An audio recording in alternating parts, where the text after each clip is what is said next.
Jon Snow was never certain exactly when the plan crystallized in his mind.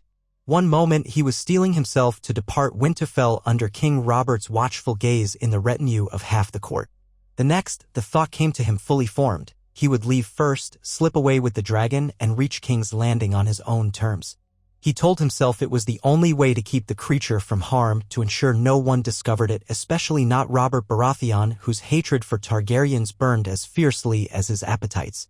Yet the thought of traveling alone, dependent on his wits and uncertain luck, made his heart quail. And still, he knew it must be done.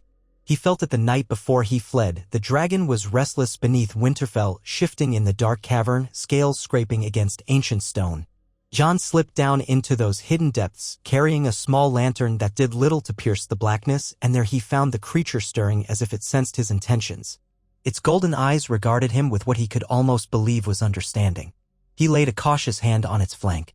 The dragon let out a low rumble, a sound that made the rock walls tremble, and Jon felt it in his bones. "We must go," he whispered. "They'll arrive soon. Robert Baratheon, his knights, all the lords of the south. And if the king sees you, he would not abide your existence." The dragon blinked slowly, and in that moment, Jon was seized by the impossible notion that the beast was urging him onward. He had no illusions that the creature was tame. Dragons were flame and fury. But he felt some bond forming, a silent covenant that burned in his blood. He thought of the swirling dream that haunted his nights, a great war, ice clashing with fire in a final reckoning. Something deep within him insisted that the presence of this dragon would be crucial before the end. When he emerged from the crypt-like chamber, he gathered his meager preparations. He took only Ghost and a single saddlebag. No grand illusions of comfort accompanied him, only a grim certainty that he could not wait for Ned Stark and King Robert's official journey. He must steal away, find a path to King's Landing that would allow him to hide the dragon in secret. If discovered, both he and the beast would be doomed. But how to smuggle it out of Winterfell? That night, as the castle slept, Jon guided the creature through the very tunnels beneath the fortress that it had long inhabited. The path was fraught with risk. More than once, the dragon scraped stone, releasing echoes that seemed loud enough to rouse the dead kings in the crypts. Jon's heart hammered at every shift in the darkness. Ghost padded silently, ears pricked, and whenever they reached a corner or a branching corridor, the dire wolf paused, sniffing as if reading the way. Jon had studied old records and legends gleaned from Maester Luwin's library. There were rumors that Winterfell's hidden passages stretched far beyond the walls, connecting to caverns warmed by the hot springs. Some even claimed a secret route led out past the curtain walls. Jon prayed those rumors were more than fancy. Otherwise, he would have no choice but to attempt the open courtyard, and that would be folly, with guards posted day and night. At length, after countless twists, they found a damp tunnel that sloped gradually upward. The walls glistened with moisture, and faintly Jon felt a cool breeze on his face, carrying the scent of pine and cold earth. He guided the dragon onward. Its breath warmed the tunnel, and plumes of steam swirled in the lantern's light. When the passage finally ended, it did so in a half-collapsed exit strewn with rubble, the faint glimmer of moonlight seeping through a gap. Jon wedged himself into that gap and pushed aside loose stones until the opening was large enough to admit the dragon. They emerged onto a bleak stretch of land some distance beyond Winterfell's main gate, concealed by rocky outcroppings. The castle's lights glowed faintly in the distance, but Jon dared not look back for long. He could not linger. Ghost trotted ahead, leading them away from the fortress. As they moved south under cover of darkness, the dragon stretched its wings for the first time in open air. Jon's heart lurched at the possibility that it might take flight and leave him behind. But the creature only hissed softly and walked on, its reptilian body sinuous, half again as tall as a warhorse at the shoulder. Jon spent several perilous nights guiding the dragon carefully through the woods, avoiding roads, villages, and travelers. Sometimes, in the dead of night, the dragon would vanish from his side and he would hear a distant roar or see a faint glow of flame through the trees. He would wait in a cold sweat, fearing it might draw attention. Then, eventually, the creature would circle back, landing with a gust of wind that ruffled Jon's cloak and spooked Ghost. Each time, it seemed to bring down a small deer or boar, devouring its prize with savage delight. Jon had learned to bear the gore. If the dragon could hunt for itself, at least that eased the burden of carrying meat. It took weeks to traverse the north in secret, skirting the edges of the King's Road, hiding by day, traveling by night. He avoided towns altogether, relying on streams for water and the wild for whatever meager food he could hunt.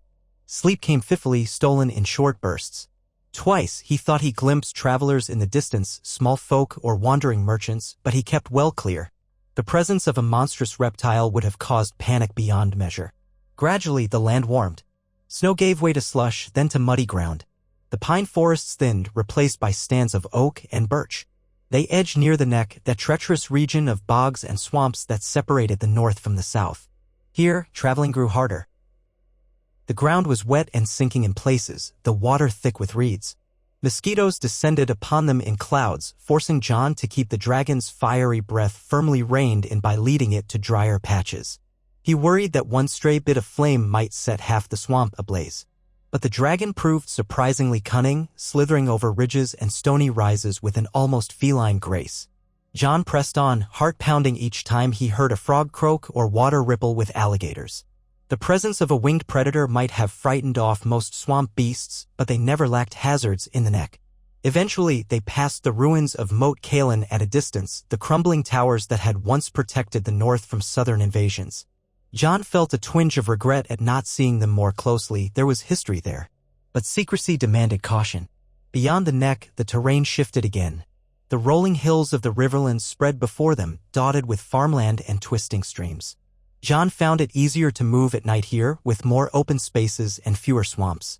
He was careful to avoid any travelers or holdfasts. In daylight, he and the dragon took shelter in wooded copses or sometimes in a farmer's abandoned barn if they found one suitably isolated. On one such day, he awoke to the sight of the dragon perched on the barn's half-collapsed roof, tail lashing like a cat about to pounce. Ghost stood guard below, snarling softly if the dragon shifted too close. Jon realized the barn would never withstand the creature's full weight and coaxed the dragon down with calm, patient words. It responded to the tone of his voice, if not the words themselves. He did not know precisely how he would enter King's Landing with so large a beast. The idea had been mad from the start. And yet, he felt guided by something deeper than sense. The memory of that voice, Aegon the Conqueror's dream, or so the legends claimed, called to him in silent echoes. The dragon was meant to be at his side, or perhaps he at the dragon's. Whether they marched to victory or ruin was anyone's guess, but he could not abandon the creature. That thought set his resolve in iron. As they approached the Crownlands, the threat of discovery loomed even larger. The fields were more populous, the roads patrolled by some local lord's men. Jon took to traveling strictly by night, an arduous march that left him exhausted by each dawn. Thankfully, the dragon had grown used to these rhythms, or so it seemed, dozing by day and hunting for prey in the small hours before dawn. Ghost adjusted as well, his keen senses alerting Jon to distant hoofbeats, the glow of campfires, or the scent of men on the wind. At last, in the hush before sunrise on a day that felt oddly momentous, Jon crested a low ridge and beheld the sprawl of King's Landing in the distance. Even from here, he could see the city lights flickering along the great bay, the walls and towers perched on the rises. The Red Keep loomed on Aegon's high hill, its red stones dark against the faint pre-dawn sky. Jon recalled everything he had heard about the capital, a place of 1,000,000 souls, teeming, filthy, alive with commerce and intrigue. The seat of power where Robert Baratheon presided in the Iron Throne once taken from the Targaryens. The very city that had seen dragons soared overhead centuries before. As he gazed upon that sight, he felt an exhilaration laced with terror. He was here at last, ahead of his father, no, his uncle, Lord Eddard Stark and King Robert, both still traveling south with their far grander entourage. If they arrived soon and discovered Jon in the city with a dragon beneath, the consequences would be unthinkable. He had precious little time to find a hiding place if such a thing existed. He waited until darkness fell the next night, then began a careful approach along the outskirts. King's Landing was ringed by outlying hamlets and farms that provided grain and produce to feed the massive population. Smoke drifted from chimneys, dogs barked in the distance. Jon led the dragon in a wide arc, seeking a remote place near the coast. It was risky, fishermen plied the waters, and sailors might spot a winged shape in the sky. But so far, the creature had been wise enough to remain grounded. Perhaps it sensed Jon's need for secrecy. At length, he found a stretch of shoreline that abutted a rocky cliff, dotted with caves carved by the tides. The place stank of seaweed and rotting fish, likely a dumping ground for refuse.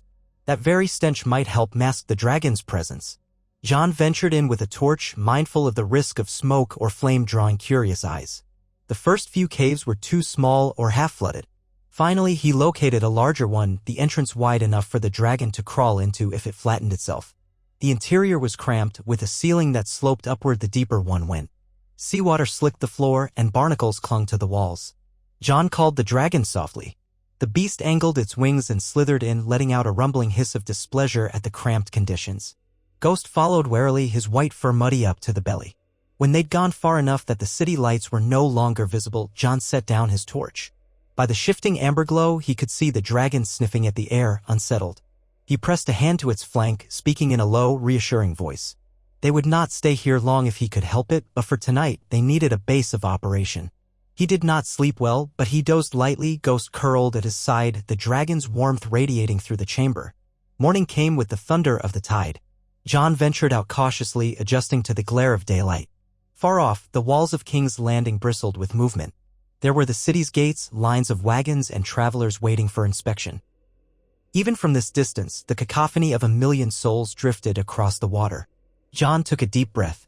Somehow, he would have to find a more permanent hiding place for the dragon, somewhere truly beneath the city, away from prying eyes.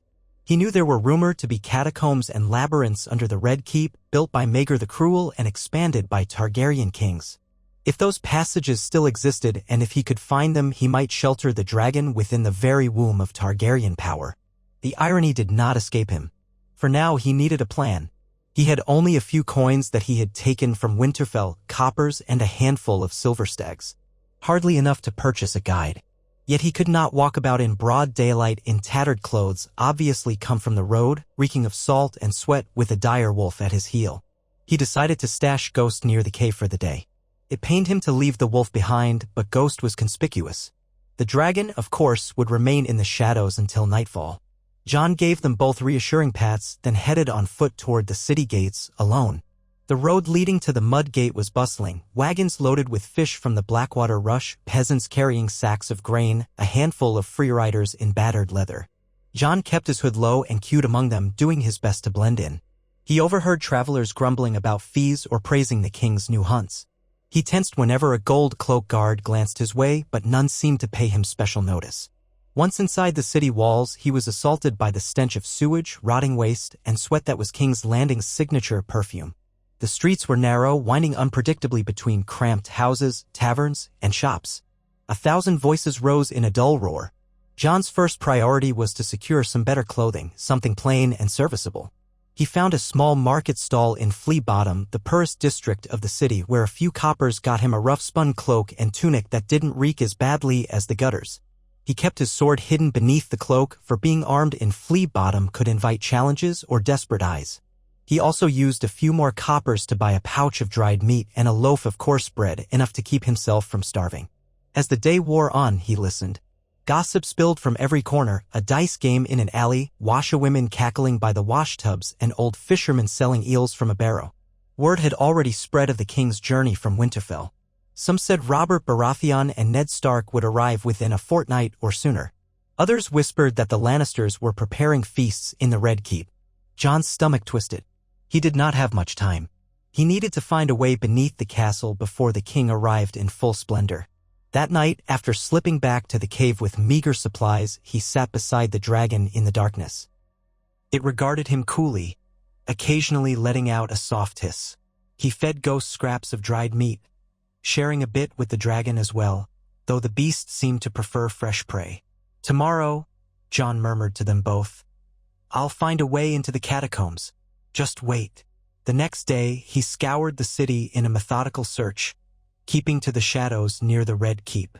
The fortress perched atop Aegon's high hill, towering above the rest of King's Landing, its walls patrolled by gold cloaks in red and gold cloaks. Entering through the main gate was impossible. Only nobles and guests of the court gained easy admittance, and Jon was no one in the eyes of these guards. He circled around to the steep eastern slope that fell away to the Blackwater Bay. Rumor held that hidden smugglers' tunnels once honeycombed the cliffs. He wondered if that was more truth or legend. Eventually, in a rat-infested alley behind an abandoned warehouse, he found a drunk leaning against a crate, mumbling about hidden passages. Jon approached carefully, offering a few coppers for information. At first, the man was too deep in his cups to speak sense, but once the coin glimmered before his bleary eyes, he roused. "You want the demon's door, is that it?" The drunk slurred. wiping his nose. Old folks say there's a door in the cliff, leads under the Red Keep, some place called the Dragon Pit or near enough, but it's cursed. They say men go in, never come out. Jon suppressed a thrill of hope. The Dragon Pit itself was on the hill of Rhaenys, partially in ruins, but near enough to the Red Keep that labyrinthine tunnels might connect them. He pressed more coppers into the man's palm, coaxing details. The directions were hazy at best. A half-buried archway near the water, behind a collapsed portion of old city wall. It might be swarming with rats or worse. Still, it was a lead. That night, as the moon rose high, Jon took Ghost and the dragon away from the smuggler's cave. The creature followed him along the rocky shoreline with surprising caution, wings folded tight, making little sound aside from the scrape of claws on stone. Whenever the waters lapped too closely, it hissed.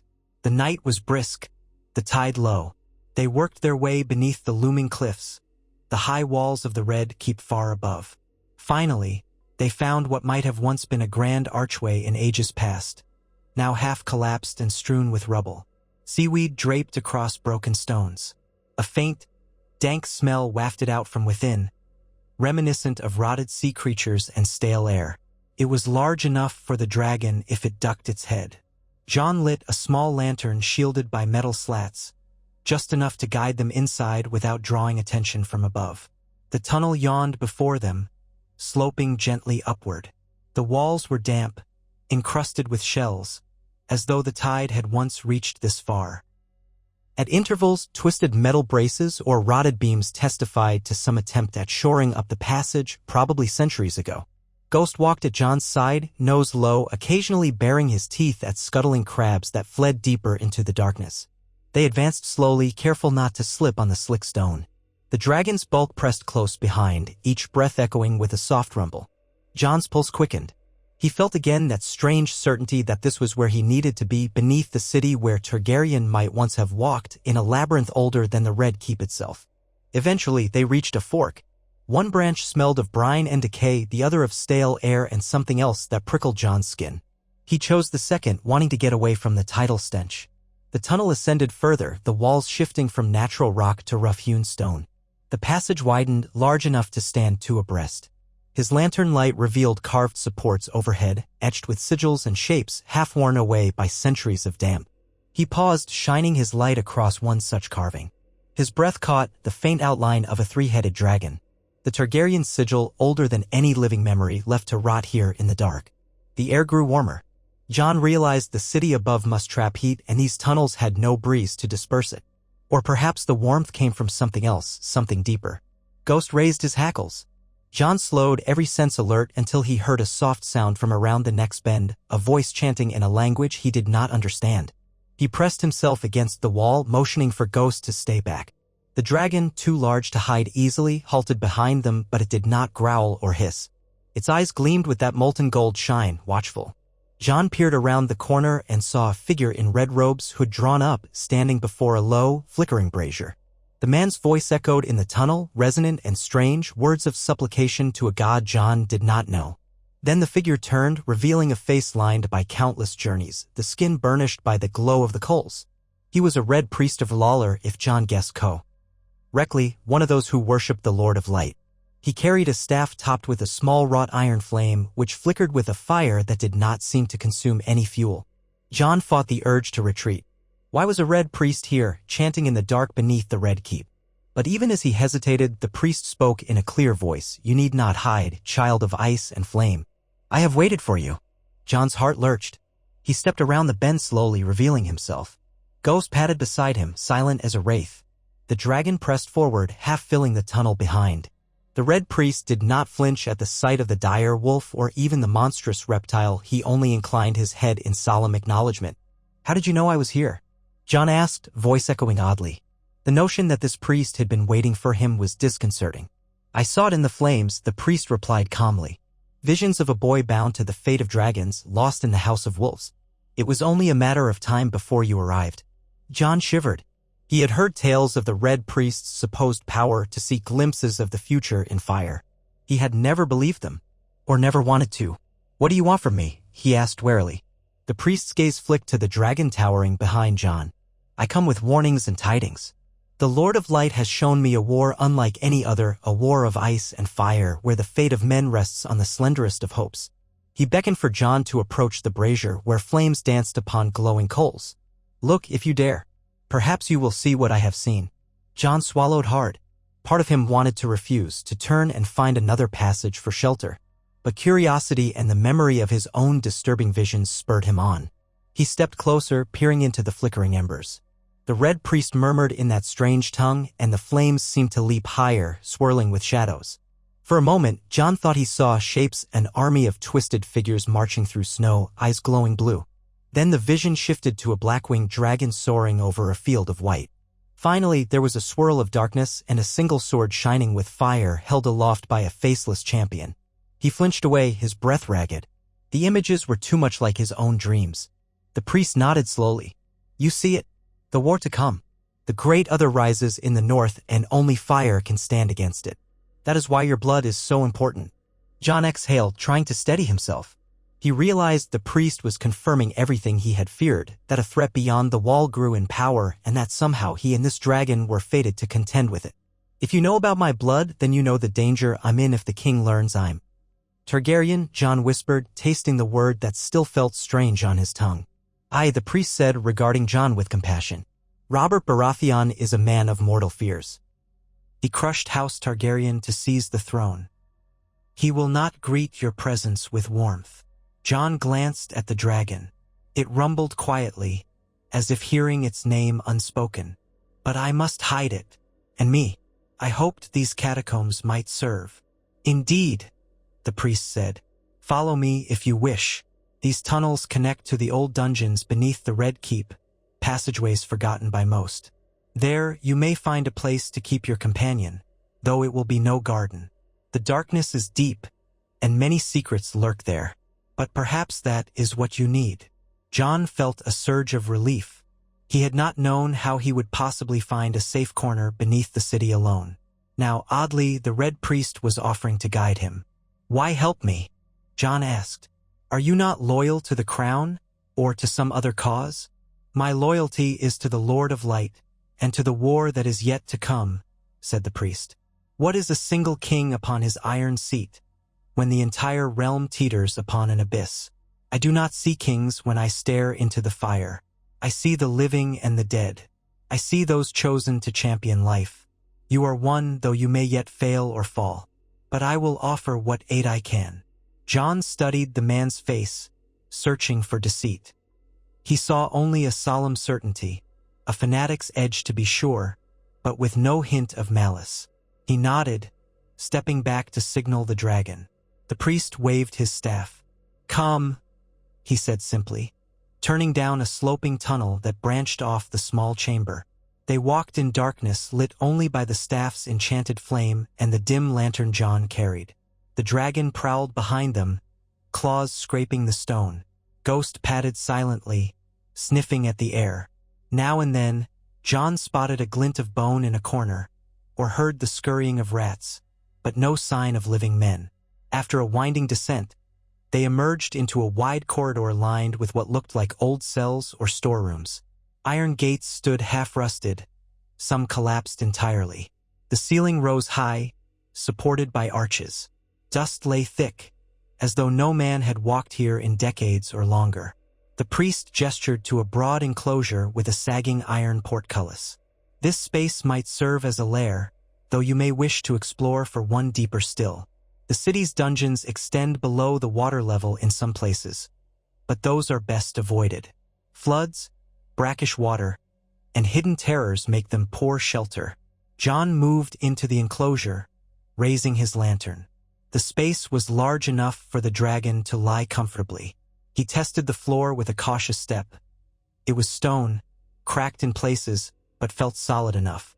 The roof overhead was shrouded in shadow. He could see no direct opening that would reveal them to the men above.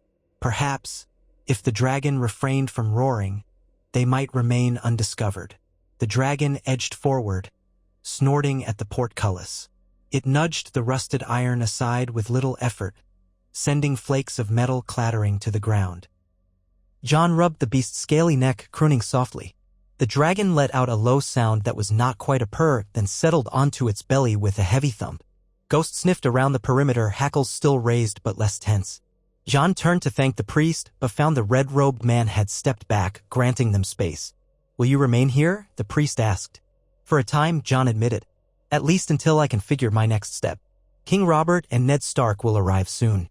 If I must show my face at court, it might help that I arrived quietly before them so as not to rouse suspicion." "A wise approach," said the priest. "But be cautious.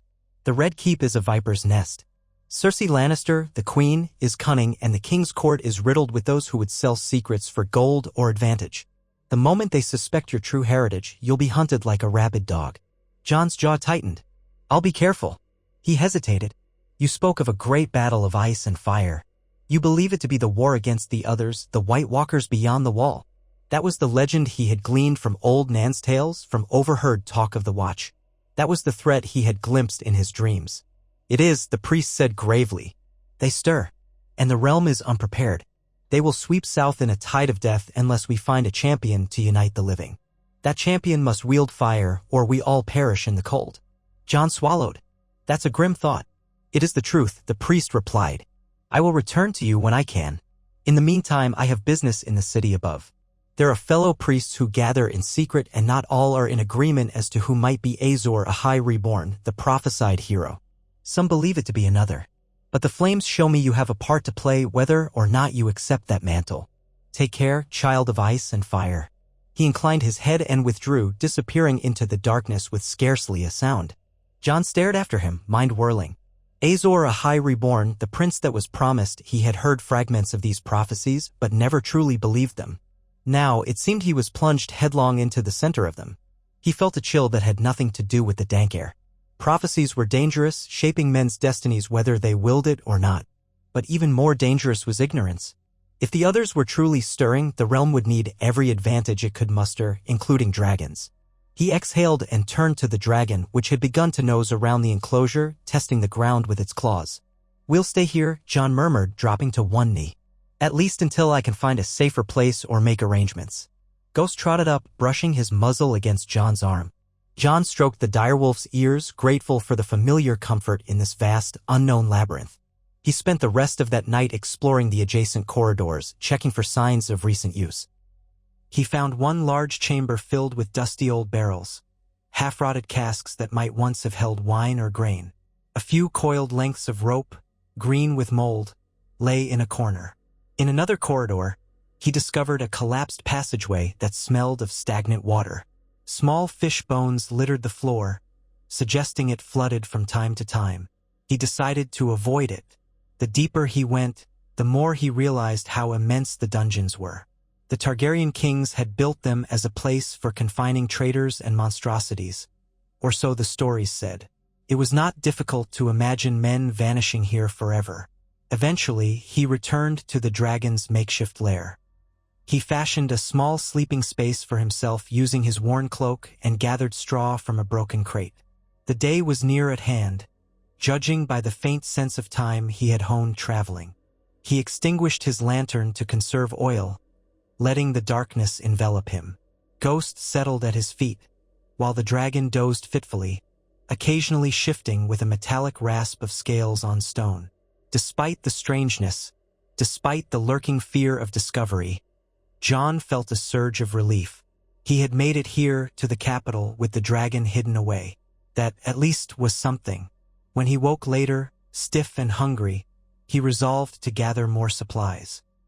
He might pass for a common sellsword, or perhaps a northern traveler seeking work, if he was careful in public. He left Ghost behind with the dragon, certain that a direwolf prowling the city would be no less suspicious than the presence of a dragon. Then he made his way through the labyrinth by memory, following the Red Priest's path until he reached the smuggler's entrance to the cliff. He emerged into the salt-tinged air, the sunlight bright and glaring after so many hours in darkness. By now, King's Landing was in the throes of midday bustle.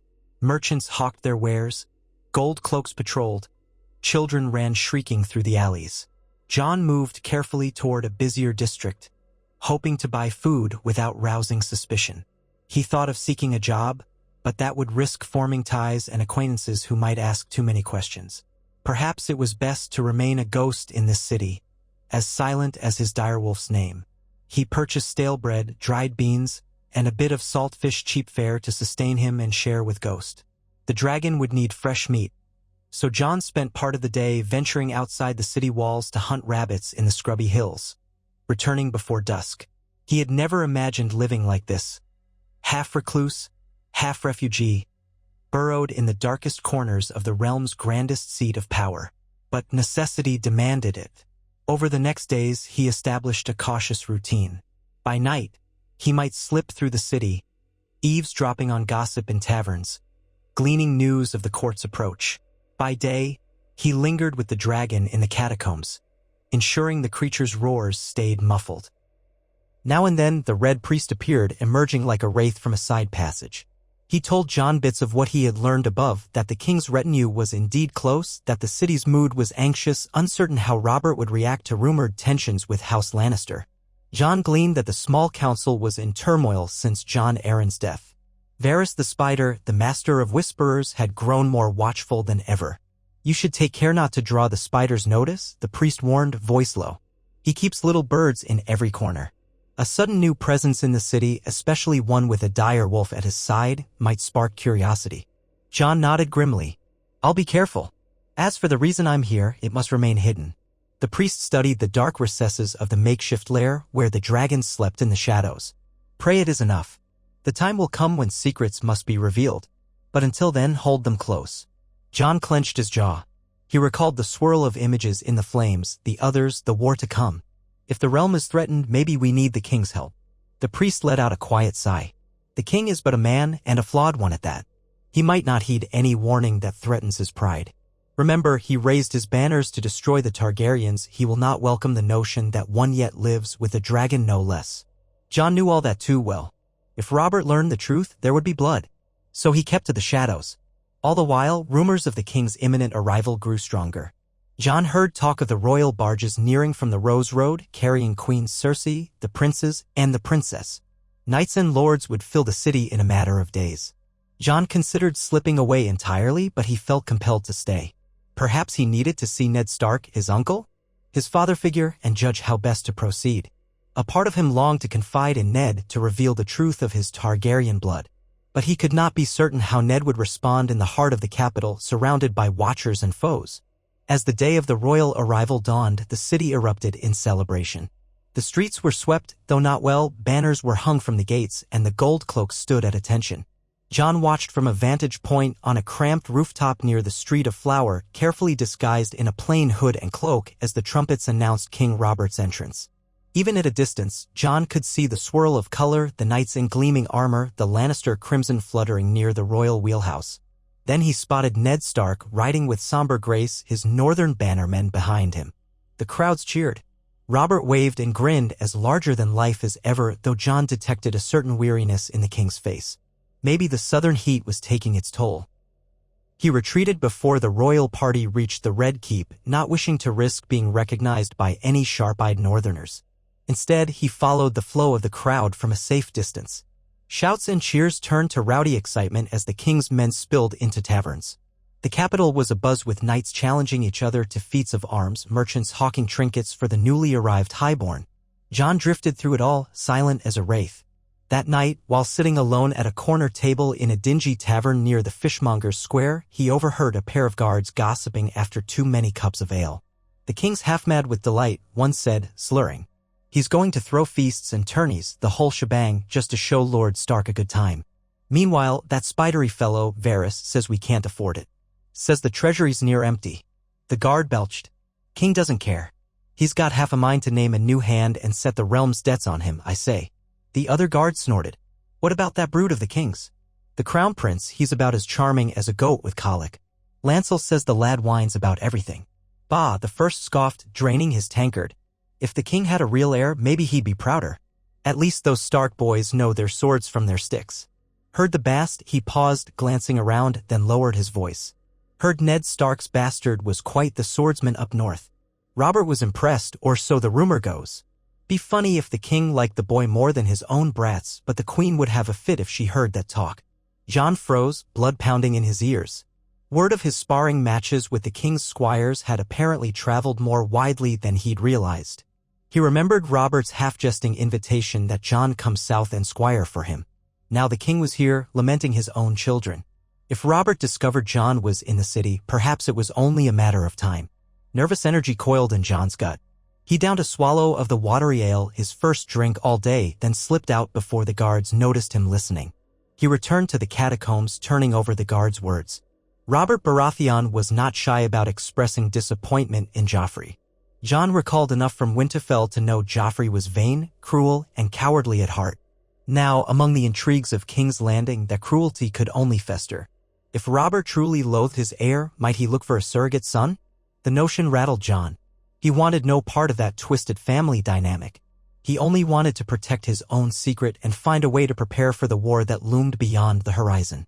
Yet events had a way of sweeping him along. Sure enough, not 2 days later, a hush fell over the city as King Robert himself took to visiting taverns in disguise, as was his wont. Rumor had it he prowled the streets at night, accompanied by only a handful of trusted guards seeking entertainment or brawls. Jon heard these stories from passers-by, how the king had nearly started a fight with a local braggart, how he roared with laughter at bawdy jokes. Jon remained hidden, or tried to. But on the third night, fate had other ideas. He was out in search of fresh meat. There was a butcher near the Street of Flour who sold pig scraps cheaply at the close of business. Jon thought he could carry some back to feed the dragon. Yet as he wove through an alley, Ghost close at his heel, he heard a sudden crash of wood and an outraged shout. A large man in a hooded cloak had barreled into a stack of crates, scattering them into the street.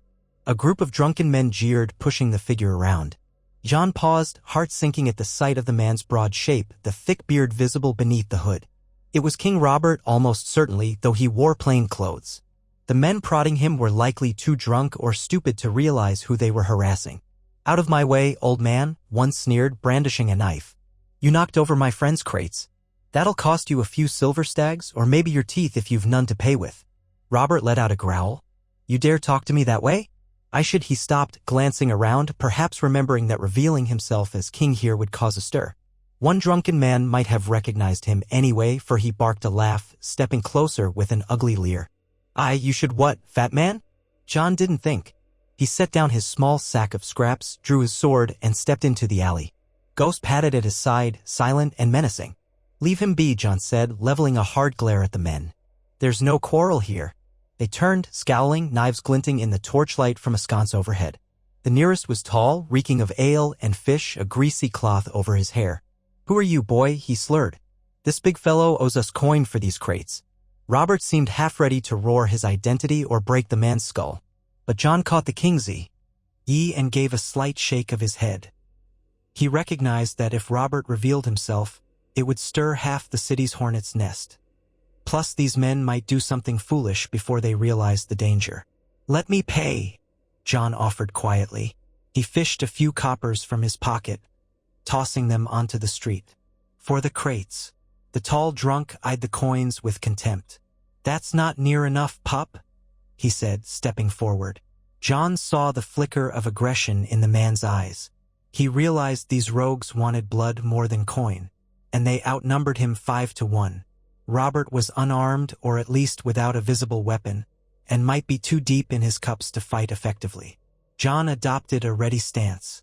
"Take them," he repeated, "and walk away. This doesn't have to be a fight. Maybe we want the dog too." Another man sniggered, motioning to Ghost. He'd make a fine meal in flea bottom. Wolf stew. They laughed cruelly. Ghost bared his teeth, a low growl rumbling in his throat. That was the final straw. Jon advanced smoothly, sword raised, and slammed the pommel into the tall drunk's forearm, forcing him to drop the knife. The man yelped.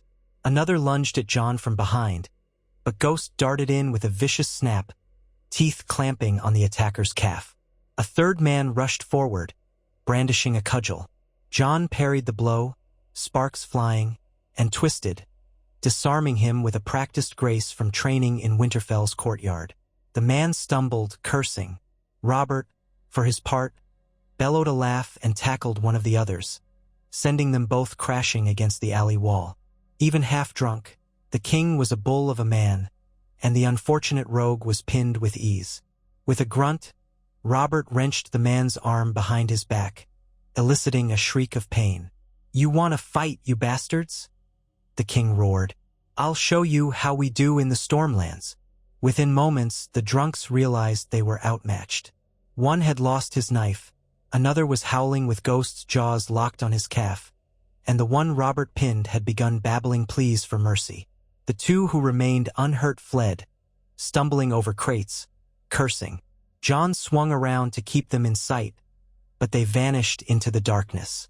He exhaled. Ghost released the wounded man, who moaned and crawled away, bleeding but alive.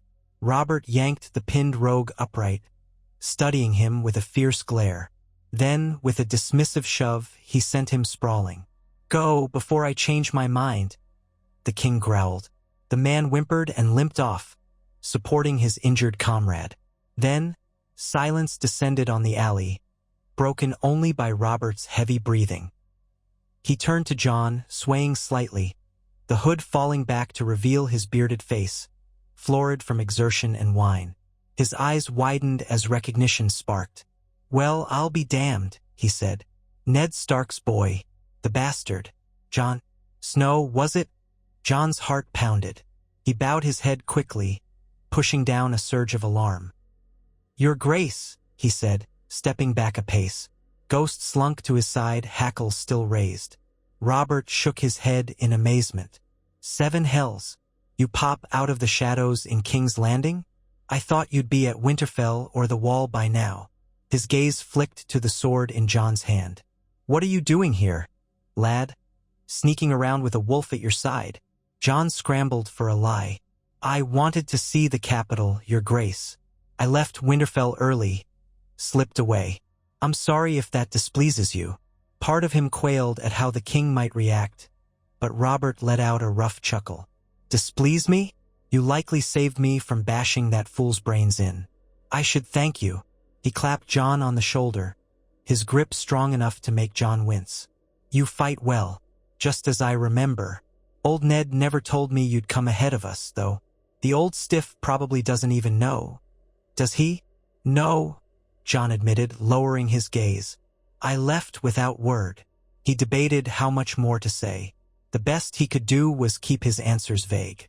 "I wanted to prove myself." Robert studied him with bleary eyes, then grinned. "You've got spirit, I'll give you that. Ned told me you'd show promise in a fight, but I never thought I'd find you in some alley, helping me out of a foolish scuffle." He rubbed his jaw. "I was only out looking for a bit of the city's nightlife. These louts decided to pick a fight. Had no idea who they were tangling with." His grin faded a notch. "But you best be careful. This city chews up pups and spits them out. You have coin? Lodgings?" Jon shook his head. "I manage, Your Grace." Robert's eyebrows rose. "Manage? Ned wouldn't like that. By the gods, I'll give you a place in the Red Keep if that's what you want. Some comfort, at least. I owe you a debt for tonight, saving me from a royal embarrassment." He let out a hearty laugh. "The Queen and the court would never let me hear the end of it if they knew I was near mugged by some gutter trash." Jon's thoughts raced. If he accepted the king's offer, he'd be living right above the hidden catacombs, where a dragon lay in secret. But refusing might offend Robert and push him to ask more questions. Perhaps it was safer to say yes for now. He could always slip away. "Thank you," Jon said, mustering gratitude he did not entirely feel. "That is most generous." "Bah, you're Ned's boy, which makes you family of a sort," Robert said expansively. "I'd always hoped he'd come to his senses and take you properly under his roof as well. Bastard or not, you're clearly more a son than half the prancing fools I see at court." Jon noted the edge in Robert's voice. This was the moment the guard had hinted at, the king's dissatisfaction with Joffrey. He ventured a neutral reply. "I'm grateful for any kindness, Your Grace." Robert clapped him on the shoulder again. "Come on, then. Let's get out of this piss-stinking alley. I'll take you in by the postern gate. Avoid the fuss.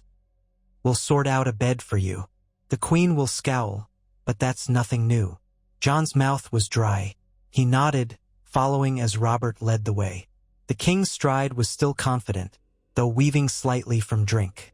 Ghost padded behind them, earning a few startled gasps from late-night wanderers as they passed through narrower streets. Jon felt as though he were living a fever dream.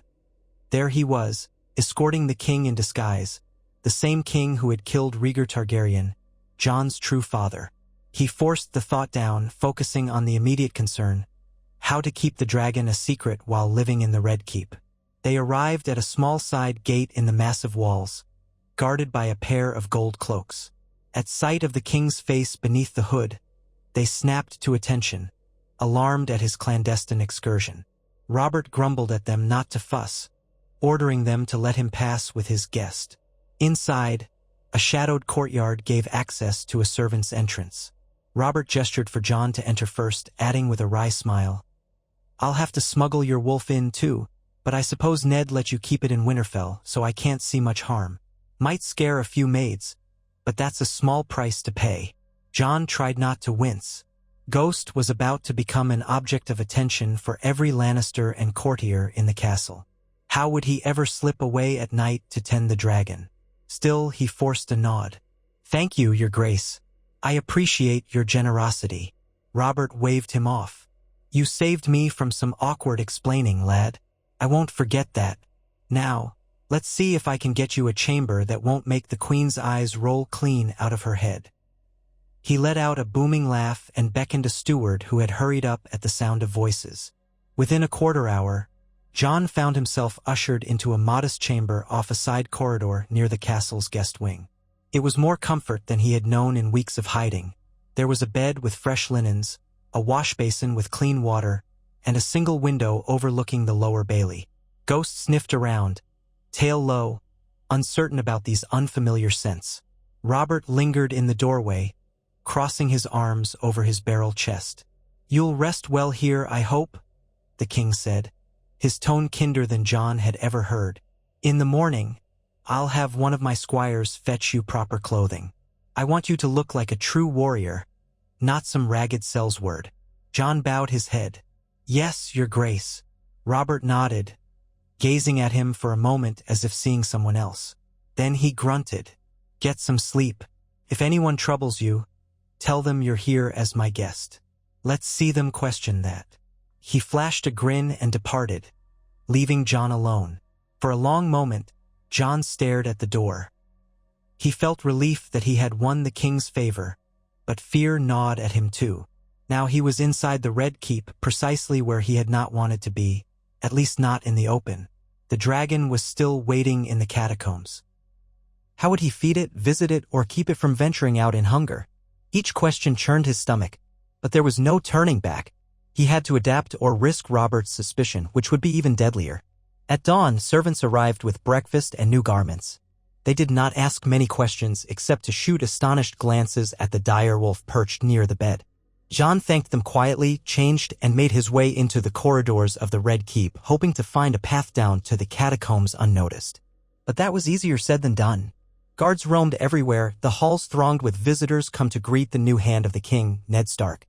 Jon overheard talk that the official naming ceremony would be held soon in the throne room. He might even be expected to attend now that Robert had claimed him as a guest. He ducked away from the main corridors, ghosting along lesser-used passageways. Servants bustled about, ignoring him for the most part, though a few paused to stare at Ghost. Eventually, he found a spiral staircase descending toward the dungeons, but it was guarded by a gold cloak who demanded to know his business. Jon was forced to lie, claiming the king had asked him to look for something in the lower storerooms. The guard balked, uncertain, then asked for a written order or the presence of a steward. Jon fumbled, made an excuse, and retreated. This was not going to be easy. He spent the rest of that day trying different approaches, searching for an unguarded way down, but with all the activity of the court's arrival, every corridor seemed watched. At midday, a page found him and relayed the king's command: "You're to attend the feast tonight in the Great Hall. The king wishes to see you properly welcomed." Jon had little choice but to comply. He returned to his chamber, half dreading the attention. He could only pray the dragon would remain patient in the catacombs and that no one else stumbled upon it first. That evening, clad in the new tunic and breeches the servants had brought, dark gray and black, reminiscent of the Stark colors, Jon made his way to the Great Hall. Ghost he left behind, though the wolf whined in protest. He slipped inside, merging with the throng of lesser lords, knights, and officials gathered to celebrate Ned Stark's appointment as Hand. Musicians played lively tunes and the long tables groaned with roast meats, fresh bread, and pitchers of wine. At the head of the hall sat Robert on the Iron Throne for the ceremony, flanked by Cersei Lannister, who looked as if she'd rather be anywhere else, and by their children, including Prince Joffrey. Joffrey was garbed in a crimson tunic with golden filigree, wearing a smug expression. Nearby stood Ned Stark, solemn but resolved, as Robert announced him as the new Hand of the King. Applause and cheers filled the hall, though some corners clapped with less enthusiasm. Jon kept his head down, hoping Ned did not spot him yet. He was not ready for that conversation, not in front of the entire court. But the king's voice boomed out. "And as we welcome Lord Eddard Stark, I also welcome another young warrior to King's Landing, Jon Snow, who arrived here unexpectedly but proved his mettle by saving me from some alleyway rogues." Robert roared with laughter, the court murmuring in confusion, heads turning in every direction. Jon's face burned. He had no choice but to step forward. Slowly, as the crowd parted, Jon walked up the aisle, feeling the weight of hundreds of eyes upon him. Ned Stark's gaze locked on him, a storm of emotions swirling in those gray eyes: shock, anger, concern, relief. Robert beckoned Jon forward, patting the arm of the Iron Throne in a convivial gesture. "Come on, lad. Don't hide in the shadows." Jon forced himself to approach, bowing low. "Your Grace." Robert clapped him on the shoulder for all to see. "This one's got a spine, folks. Took on half a gang of cutthroats when I was out for a quiet stroll. Could have left me to fend for myself, but he put steel between them and me. I'd have broken them eventually, but it's the principle of the thing." He laughed. "So I'm seeing that he has a place here. I'd be a fool not to keep a good sword close." A tense silence hung in the hall as courtiers tried to process this. Cersei Lannister's face was taut with disapproval, her green eyes flicking to Ned, as if to say, "Why is your bastard here?" Prince Joffrey examined Jon with a sneer, clearly unimpressed. Ned Stark opened his mouth to speak, but the king raised his hand. "We'll talk more later, Ned. For now, let's feast," Robert bellowed. "Music, wine. Let's see all of you with smiles. This is a night of celebration." Jon stepped aside, melting into the crowd again. His cheeks burned, and the stares didn't cease. He felt Ned's gaze upon him, but the crush of bodies kept them apart. Courtiers began to chat and whisper, speculation swirling. Jon drifted to a side table, where he accepted a cup of watered wine from a passing servant. His ears rang with the sudden chaos. He had wanted to keep a low profile, and now the king had essentially paraded him before the entire court. As the night wore on, the hall filled with dancing, drinking, and feasting. Jon stayed near a pillar, sipping slowly, scanning the crowd. Occasionally, someone approached out of curiosity or courtesy. A minor noble from the Stormlands asked how Jon came to know the king. Jon offered vague answers. A pair of knights teased him about being Ned Stark's bastard, but they quickly retreated when they learned how highly the king had just spoken of him. Finally, Ned Stark found him. The Lord of Winterfell appeared in front of Jon with little fanfare, wearing his new Hand of the King pin, a direwolf-shaped clasp on his dark doublet. His face was set. "Jon," he said quietly, "what is the meaning of this? You left Winterfell without a word. Your brothers and sisters were worried, and I—" He paused, the anger in his eyes softening to confusion. "I feared for your safety." Jon bowed his head. "I'm sorry, my lord. I had to come. I wanted to see the city. I wanted to find my own path. I never meant to upset you." Ned exhaled. "This place is dangerous, Jon. More dangerous than you know. And now the king has brought you into the open." The queen, he glanced at Cersei across the hall. "We must speak in private. There are things I have to tell you, though I had hoped never to do so here." Jon's heart tightened. He knew Ned was referencing the truth of his birth. "I understand. Whenever you wish, my lord." Ned nodded curtly. "We'll speak tomorrow in my chambers. For now, try not to draw more attention." He looked at Jon's face, then hesitated. "I'm glad you're unharmed," he added softly, and then he left, summoned by courtiers eager to congratulate the new hand. Jon stood there, a storm churning in his chest. He had to find a way to keep the dragon's secret while also facing Ned's questions. And Robert's sudden interest in him threatened to bring him under more scrutiny than ever. In that moment, he found himself glaring at Joffrey, the blonde prince perched near his mother, complaining about something. Joffrey caught Jon's eye and tossed his head disdainfully, turning away. Jon felt a flicker of dark amusement. King Robert wanted a son who was strong, honorable, and skilled with a sword, but instead he had Joffrey. And now Robert looked at Jon with paternal fondness. It was a dangerous and unstable dynamic. The court would talk, the queen would bristle, and the realm's shadowy watchers, Varys, Littlefinger, the queen's allies, would pay keen attention. By the time the feast ended, Jon was weary to the bone.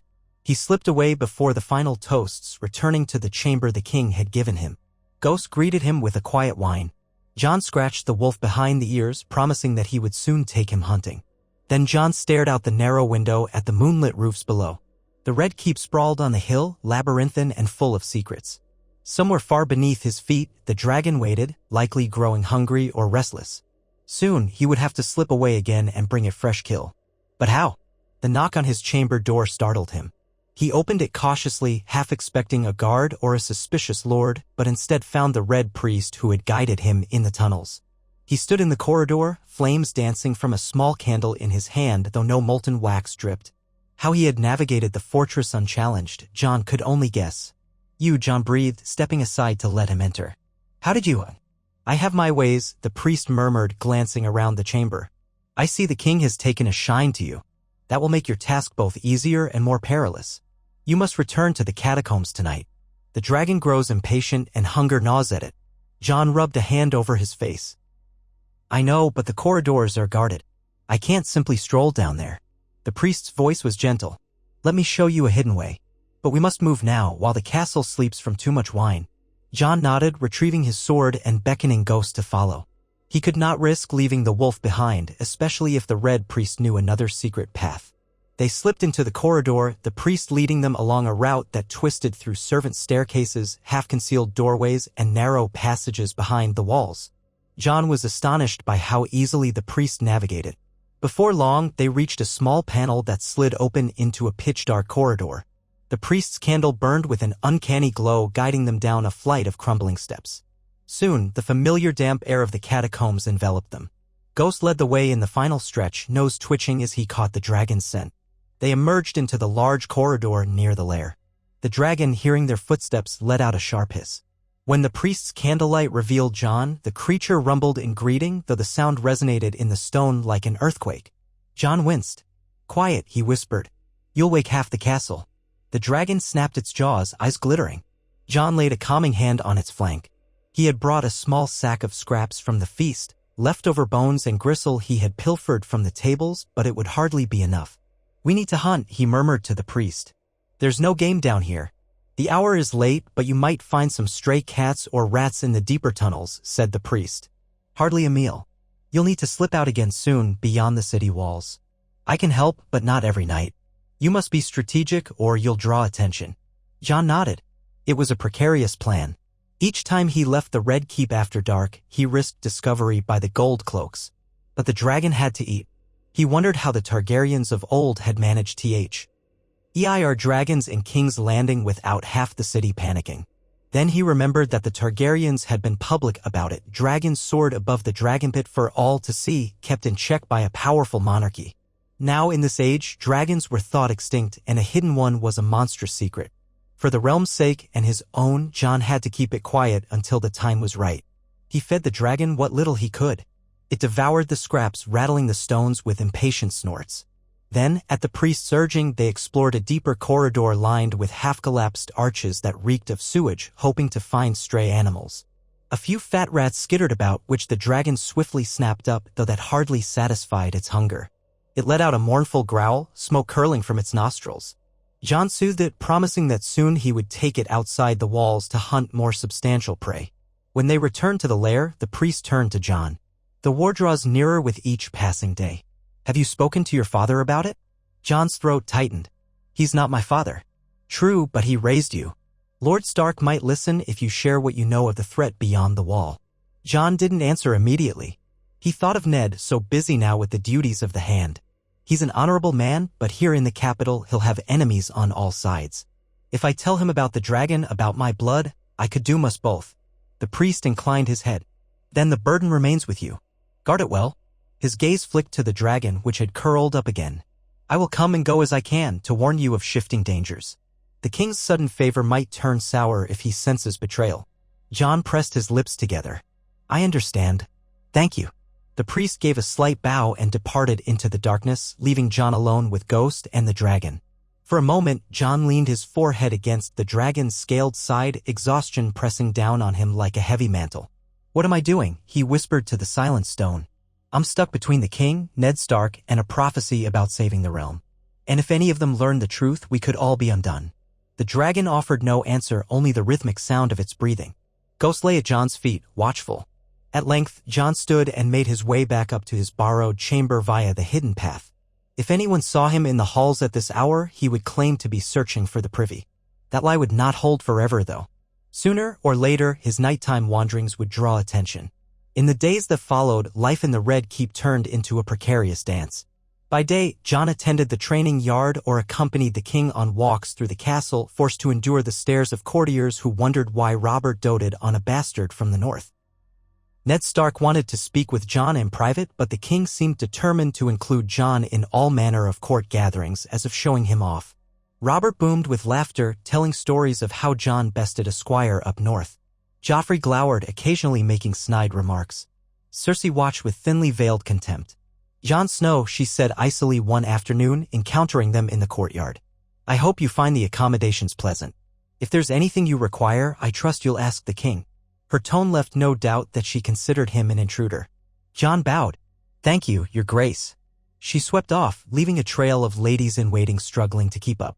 Robert swore under his breath, muttering about women who never appreciated a good lad. When the king went off to hunt in the Kingswood one morning, Jon begged leave to remain behind, claiming to have an old injury that needed rest. Robert shrugged and allowed it, so Jon seized the chance to slip away and feed the dragon. That day, with the Red Priest's help, he managed to guide the hungry beast out of the catacombs under cover of darkness, leading it beyond the city's eastern walls. There, it hunted wild dogs and feral swine that roamed the neglected outskirts. Jon's nerves were frayed, terrified someone might see them. The night was moonless and fortune favored them. By dawn, they were back, the dragon sated for the time being. Eventually, Ned cornered Jon in the godwood of the Red Keep. Though smaller and more manicured than Winterfell's godwood, it offered a measure of privacy amid thick shrubs and a small reflecting pool. "Jon," Ned said quietly, his face drawn. "We must speak now, no more delays. I've tried to ask you to my chambers, but the king has a way of occupying you at all hours. This is the best I can do." Jon nodded, bracing himself. "Yes, my lord." Ned looked pained. "You always called me father before." Jon lowered his eyes. I don't know if that's what you are." Ned exhaled.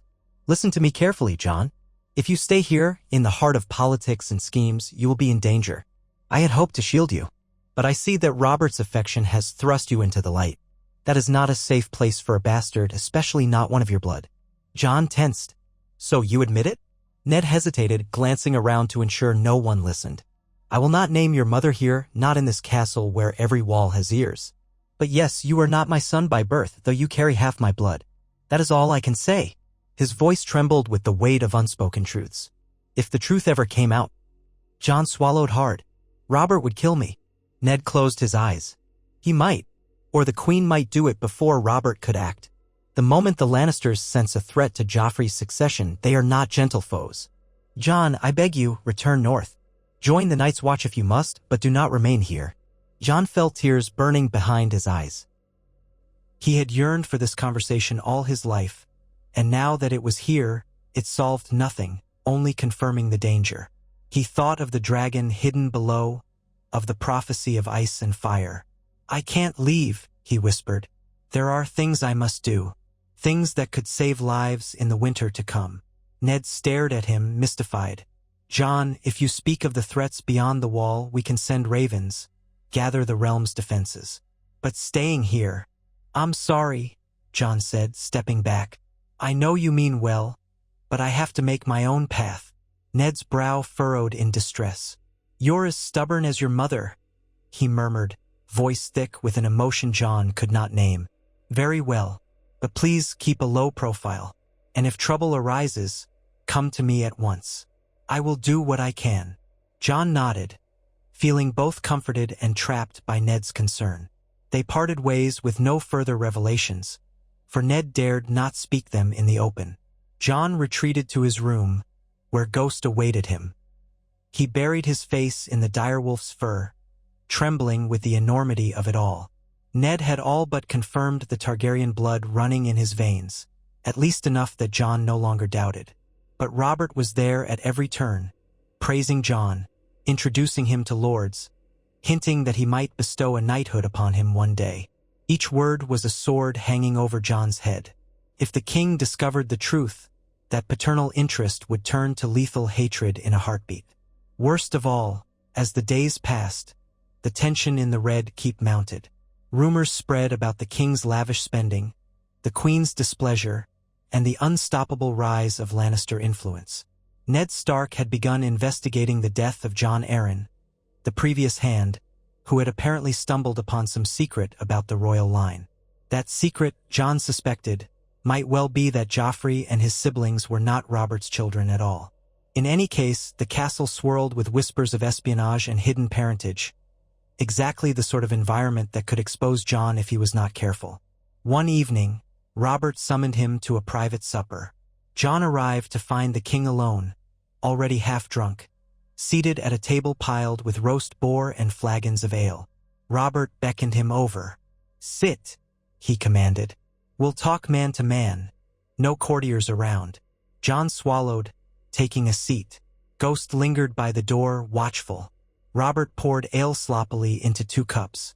"Drink," he said. Jon pretended to sip, not wanting to dull his wits. Robert took a mighty swig, belched, and regarded Jon with an oddly wistful expression. "You look so much like your uncle," he said. "Like a true Stark. That's what Ned always said. But you've a certain fire in you, lad. I see it when you fight or when you stand up straight. Reminds me of old times." Jon forced a polite tone. "You honor me, your grace." Robert gave a bitter laugh. "I can smell a load of horse shit when I hear it. You're not comfortable here, are you? Surrounded by Lannisters and Lickspills. But you've got potential. I'd take you as my son if the gods had any sense of humor. Make you a Baratheon proper, maybe? Joffrey's," he scowled and drained more ale. "Never mind him. But it won't happen. Too many bastards floating around the realm, they'd all come crying for the same. And the queen, she'd have my balls on a platter." Jon stared at the tabletop, bracing himself. "You're kind, but I'm loyal to Lord Stark. He raised me as best he could." Robert nodded slowly, setting down his cup. "I admire Ned for that. But mind you, lad, if you ever want a real chance at glory, you come to me. I'll see that you get a knighthood or a command in the City Watch or the Royal Army. Bastard or no, you've got the makings of a fine warrior. This realm could use more swords that aren't beholden to the Lannisters." Jon tried to school his features. "I'll remember that, your grace." He dreaded the notion of standing at Robert's side when he was, by blood, a Targaryen. But refusing outright might provoke suspicion. They lapsed into an uneasy silence. Robert chewed on a chunk of boar, occasionally glancing at Jon as if sizing him up. At last, the king grunted, "So you're sure you don't want me to arrange a squire's post in the Kingsguard, or among my household knights? You'd learn from the best. Hell, even that old warhorse Barristan might teach you a few things." Jon's heart hammered. Barristan Selmy had been a Kingsguard for the Targaryens, a man who had served Rhaegar once. Could Barristan guess Jon's secret if he looked closely enough? Or might he keep silent, suspecting some flicker of Rhaegar in Jon's face? The risk was enormous. "I'm honored, but I think I'd best keep my own counsel for now," Jon said. "I still have duties to Lord Stark." Robert shrugged, disappointment flickering across his eyes. "Suit yourself, lad. But the offer stands." Then he waved for Jon to go. "Leave me to my cups. I'm not fit company tonight." Jon bowed and left, feeling the weight of the king's drunken fatherly talk clinging to him like a shroud. He needed to get to the dragon, feed it, reassure it, but every corridor felt filled with eyes. He retreated to his chamber, waiting until the darkest hour of night. Then, once again, he and Ghost slipped through the hidden panel the Red Priest had shown him. Down they went into the catacombs, deeper and deeper, until they found the lair. The dragon greeted him with a hungry hiss, curling its tail in agitation. Jon brought what scraps he could salvage from the king's table, some half-gnawed boar bones, a chunk of meat. Nowhere near enough for a growing dragon. He stroked the creature's flank, quieting it as best he could. Tomorrow night, he promised softly. We'll go hunting outside the walls again. You must be patient. I'll find a way. The dragon glowered, nostrils flaring, but it allowed Jon to run a hand over its scales. Ghost kept a wary distance. Jon noticed the creature's wings had grown more muscular in the past weeks. If it decided to fly from these catacombs on a whim, it might cause chaos across King's Landing before he could stop it. The tension was constant, humming in the air like a drawn bowstring. So it went day after day. Jon walked a knife's edge of suspicion and secrets. He endured feasts and hunts with Robert, half of them culminating in drunken confessions or jests about Joffrey's shortcomings. He fielded concerned questions from Ned, who sensed Jon's restlessness and warned him not to trust courtly smiles. And he made his nightly journeys to feed and calm the dragon, always aided by the Red Priest's knowledge of hidden ways. Meanwhile, talk of the realm's finances, the possibility of a royal tournament, and friction between Ned Stark and the Lannisters consumed the castle rumor mill. Then, one evening, as Jon was preparing to slip away once more, a timid page came to his door, breathless. "My lord, that is, the king wants you in the training yard. He's in a mood." The page's eyes flicked to Ghost, who stood by Jon's side. Jon frowned. "Yeah? It's nearly dusk." "Yes, my lord," the page said. "He said you must come with a sword. Ser Meryn's there as well." Jon's stomach twisted. Something was happening. He followed the page down to the yard where torches burned against the falling night. A small crowd had gathered. Robert stood in the center, his arms folded, while Prince Joffrey lounged nearby, wearing a mocking expression. Ser Meryn Trant of the King's Guard stood with a bored look, arms lightly resting on the hilt of his blade. "There he is." Robert boomed. "Jon Snow, the lad with skill. My worthless boy wants a lesson, so I told him you'd oblige. Show him how to wield a sword, lad. Gods know I can't get through to him." Joffrey bristled. "I only said I'd like to spar with someone closer to my own age, father," he said coldly. "Not that I expect a bastard to teach me anything." Robert glowered. "Ser Meryn has been trying to teach you, but you ignore him. Now you'll see how a Real fighter does it. If you can best Jon, I'll be proud. If not, maybe you'll learn humility." He beckoned to Jon. "Take a practice sword from the rack. Don't hurt the little princeling too badly, eh?" Jon bowed stiffly, aware of the circle of onlookers. Some were knights, a few courtiers, and even a couple of ladies in waiting. Joffrey scowled, retrieving a practice blade of his own. Jon's mind raced. If he trounced the prince, Joffrey would hate him forever. If he let Joffrey win, Robert would brand Jon a coward or incompetent. But refusing to fight altogether would only spark more trouble. They squared off in the torchlight, wooden swords raised. Joffrey sneered. "Let's see if you can fight without a pack of alleyway thugs and your wolf by your side." Jon said nothing, focusing on the boy's stance. Joffrey was all flourish, adopting a posture he'd likely seen in paintings of heroes. He held the sword too high, leaving his lower half exposed. Robert barked out, "Begin," and Joffrey lunged immediately, swinging wildly. Jon dodged easily, turning the blow aside. A few watchers snickered. Joffrey's cheeks reddened. The prince attacked again, this time in a flurry of poorly aimed strikes. Jon fended them off, stepping lightly around. He saw an opening for a strike that would jar Joffrey's arm, but he hesitated. Instead, he tapped Joffrey's side lightly, letting him feel the sting without humiliating him. Joffrey growled, charging in again, but with no better control. Jon sidestepped. Another opening appeared. He took it, striking the prince's wrist in a controlled blow. Joffrey yelped, dropping his wooden sword. The onlookers gasped. Robert roared with laughter. "That's how it's done, boy. Now pick it up and try again, or yield if you've had enough." Humiliated, Joffrey snatched the sword. Instead of resuming a proper stance, he lunged at Jon's legs in a wild swing. Jon leapt back, but the blow grazed his shin. Pain flared. He retaliated with a swift strike to Joffrey's shoulder. The prince staggered, letting out a furious cry. Before Jon could adjust, Joffrey hurled himself forward, aiming a thrust at Jon's throat. It was reckless, lethal if it had been steel. Jon twisted aside at the last instant and brought his sword crashing down on Joffrey's blade, knocking it aside. Then, on instinct, Jon pivoted and swept Joffrey's legs out from under him. The prince landed hard on his back, the wind leaving his lungs in a whoosh. "Silence." Robert let out a guffaw. "That'll teach him." But Joffrey's face was a mask of rage as he gasped for air. Two Lannister guards rushed forward to help him up. "Leave me." Joffrey snapped, staggering to his feet, eyes blazing at Jon with hatred. "You cheated," he spat. "You'll pay for this, bastard." Jon bowed stiffly, chest tight.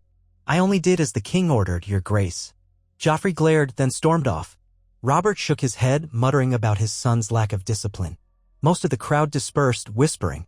Jon sensed a new wave of rumors would spread like wildfire that he had bested the Crown Prince in a sparring match. This was precisely the kind of attention he did not need. He could almost feel Cersei Lannister's fury from across the castle. Sure enough, by the time Jon returned to his chamber, he found a summons waiting. The Queen wished to see him immediately in her solar. He felt a chill run through him. This might be the moment everything unraveled. He had no choice but to go. He left Ghost behind, not wanting to provoke the Queen further. He followed a steward through richly appointed corridors to the Queen's private solar. She sat by a tall window overlooking Blackwater Bay, dressed in a flowing green gown that matched her eyes, her golden hair arranged in an elaborate style. Joffrey stood at her side, an ugly bruise darkening his shoulder. Ser Meryn Trant was present as well, expression blank. As Jon entered, Cersei's gaze bored into him like a dagger. "You are Jon Snow," she said, voice cool. "The bastard who humiliated my son." Jon bowed low. "Your Grace, I intended no humiliation. The king ordered the match." "Yes," Cersei snapped, cutting him off. "My lord husband has a peculiar fondness for street brawls and spectacle. But that does not excuse your behavior. You struck the Crown Prince repeatedly." Jon kept his voice calm, though panic churned inside. "It was a training bout, Your Grace, with practice swords. The king demanded a proper demonstration." Joffrey sniffed. "You took advantage of your experience to harm me. It was hardly a fair match." Ser Meryn said nothing, eyes flicking between Jon and the Queen. Cersei's lips tightened. "The Crown Prince should not be disgraced in front of half the court. Perhaps you need a lesson in humility, Snow. Perhaps the king's partiality has gone to your head." Jon didn't speak, not trusting himself. He waited. Cersei rose from her seat, walking closer. She studied Jon's face as if searching for something. "Robert claims you saved him from some worthless thugs, and that you possess skill with a blade. But all I see is an upstart bastard who's begun to fancy himself important." She leaned in slightly. "Beware that fancy. It can get you killed." Jon met her gaze, refusing to flinch. "I understand, Your Grace. I want no trouble." She smirked. "Trouble finds those who attract it. Remember your place. Ned Stark might tolerate your insolence, but I will not." She waved a dismissive hand. "Go. And if you ever raise a blade against Joffrey again, practice sword or no, I'll see you thrown from the city walls." Jon bowed stiffly, retreating, the threat echoing in his ears. He caught a glimpse of Joffrey's triumphant sneer as he left. The corridor outside felt stifling, the walls closing in on him. Each day, the tension mounted. The king's favor gave him some protection, but it also Ted a target on his back. Joffrey and the Queen would watch for any sign of vulnerability. One slip could lead to his doom. And still, the greatest secret of all lay hidden below. The Dragon of the North, waiting in the darkness, biding its time until the realm's doom approached from the lands of ice. Jon gritted his teeth, heading for the catacombs.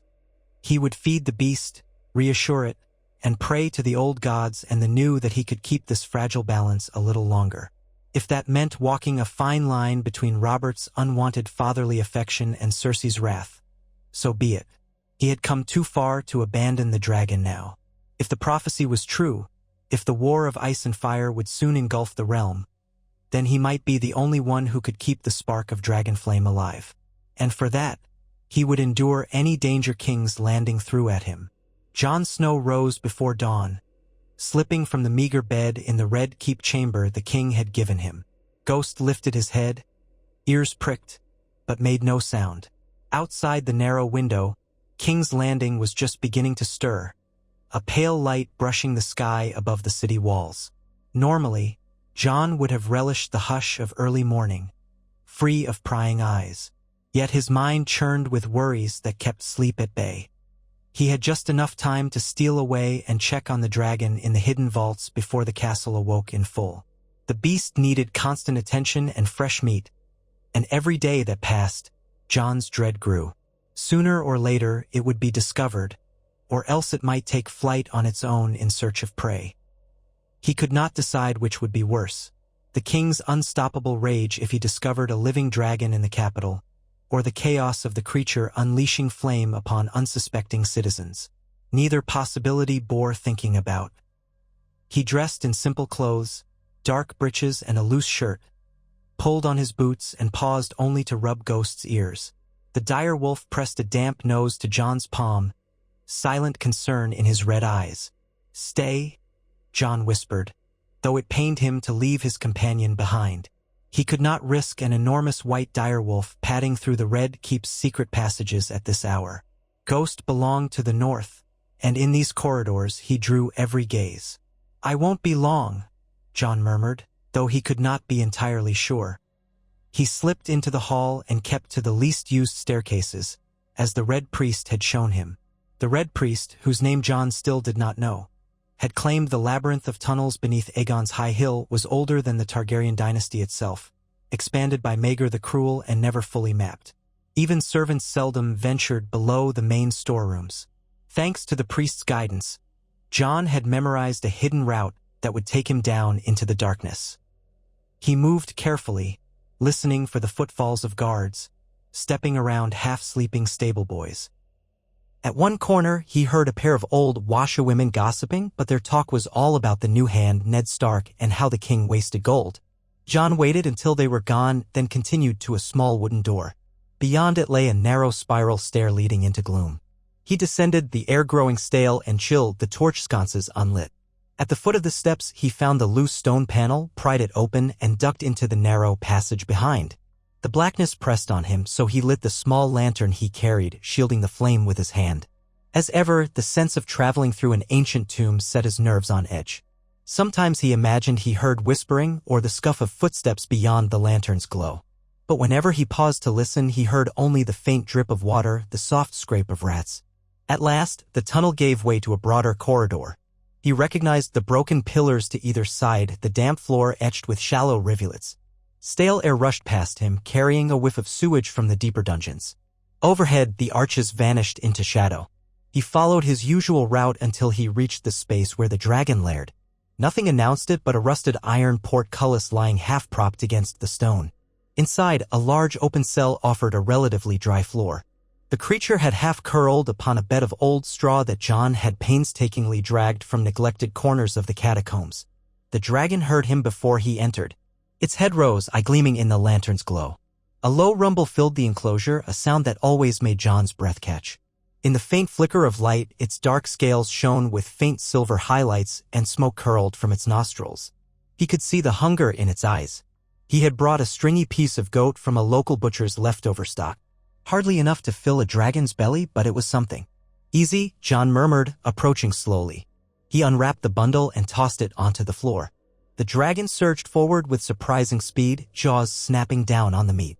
Its powerful muscles rippled as it devoured the meager offering in a handful of bites. It let out a soft hiss of frustration, unsatisfied. Jon risked stroking its flank, feeling the radiating heat beneath the scales. "I know," he whispered. "I'll take you out beyond the walls soon. But for now, hush." He stayed a short while, checking for any signs of ill health. The dryness in these vaults was better for the dragon than the damp caves by the sea, but it still needed space. Its wings twitched restlessly, scraping stone. It was growing larger. Jon swore he could see new ridges along its spine. If anyone had told him he would be hiding a living dragon beneath King's Landing, he would have called them mad. Now he did it daily. Footsteps echoed in the corridor outside. Jon froze. His first instinct was to draw his sword, but he realized that might do little if the approaching presence was a guard. Instead, he quickly doused his lantern, letting the enclosure fall into darkness. The dragon let out a low hiss. Jon pressed a hand against its flank, trying to calm it. The footsteps drew nearer, then halted. Jon heard the soft flick of cloth, the gentle rasp of breath. A moment later, a flame sprang to life, the Red Priest's staff, its iron tip burning in a slow, steady glow that required no visible fuel. "You've come early this morning," said the priest, stepping into the enclosure.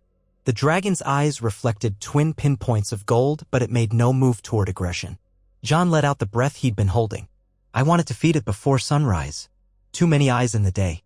He glanced at the Red Priest's staff, once more puzzled by how the man ignited it at will. "Have there been any rumors?" None that point to you, the priest said. But the city is rife with talk. The king's men gather news daily about the Targaryens across the sea. He paused, meeting Jon's gaze. Robert is restless. He rails against any Targaryen still breathing. If he discovers this one in his very midst, the priest's voice trailed off meaningfully. Jon swallowed. He'd kill it and me. And likely anyone else who'd known about it. The notion of Robert, with his thunderous wrath, hammer in hand, descending into these tunnels to kill Jon's secret, it haunted him. I'll be careful, he murmured. The priest rested his staff against the wall. Would that you could hurry your mission if you know what that is. But prophecy rarely works on our timetables. In the flames I see the tides of fate turning. The king's mood darkens with each rumor from the east. Jon wanted to ask about the prophecy of Azor Ahai and how he fit into it, but each time he tried, he felt foolish. He was only a boy of uncertain parentage, forced to claim a name that was half a lie. If he had Targaryen blood, that blood put him in mortal peril under Robert's roof. Instead, he merely nodded. I need more time. If what you say is true, that the others stir in the far north, then we'll need every weapon we can muster. This dragon might be the key. A fresh wave of anxiety swept over him. But until I can figure out how to harness or raise it safely, I can't reveal it to anyone. The Red Priest gave him a measured look. You do not trust Lord Stark, the man who raised you? Jon struggled to put his doubts into words. Ned Stark is honorable, but his sense of honor would force him to act. If he learned that I harbor a dragon, how could he keep that from the king? It would feel like treason to him. He grimaced. And if the king found out about my true parentage, he did not finish. The priest said nothing, only inclined his head in sympathetic understanding. Jon lingered a few moments more, though he could offer the dragon nothing else. He assured it in hushed tones that he would take it out hunting soon, perhaps in 2 nights' time, when the moon was once again thin and the city's watch less vigilant. The dragon rumbled, tail lashing, but complied, slinking back to its straw bed. Jon stared into that molten gold eye, feeling a strange kinship. Then he nodded to the priest and slipped away, retracing his steps, the stench of ancient stone clinging to his clothes. He made it back to his chamber just as the pale sky began to brighten. Ghost huffed softly in greeting. Jon had time to wipe dust from his boots, change into a cleaner tunic, and gather himself. Another day stretched before him, full of carefully calculated lies and precarious truths. He did not know how much longer he could maintain this ruse without someone, somewhere, noticing. When he stepped out again, the corridor teemed with castle life. Stewards scurrying, guards posted at intervals, a few lesser lords yawning their way toward the great hall for breakfast. Jon eased into the flow, trying to appear as though he were simply heading to the training yard, which in truth he often did. The king's persistent interest in him demanded that he keep up at least the semblance of a courtly presence. And he did want to practice with the sword. He had always found some measure of peace in the rhythmic clash of steel. He was halfway down the corridor when a steward bustled up to him, a short, red-faced man wearing the badge of the hand. Lord Stark wishes to see you, my lord. Immediately, Jon stiffened. He wondered if something had changed in the night, but he nodded. Of course. The steward led him through a warren of passages to Ned Stark's private solar. Outside the door stood 2 Northmen sworn to House Stark. They nodded curtly to Jon but did not stop him. Inside, Ned stood by a window that overlooked the courtyard. He turned at Jon's entrance, a flicker of concern crossing his face. Close the door. Jon obeyed, uneasy. Ned studied him for a moment, then let out a weary sigh. Jon, I received word that Robert will summon the small council soon to discuss the Targaryens across the sea. There are rumors Daenerys has wed a Dothraki call. More than that, there is talk she might be with child. Robert, he's furious. Ned's voice was heavy, full of conflict. He sees threats everywhere. If he chooses a reckless path, I fear for the realm's peace. Jon's heart thumped. A reckless path? Ned nodded. He might demand an assassination. He hates the very name Targaryen. Viserys and Daenerys are still alive.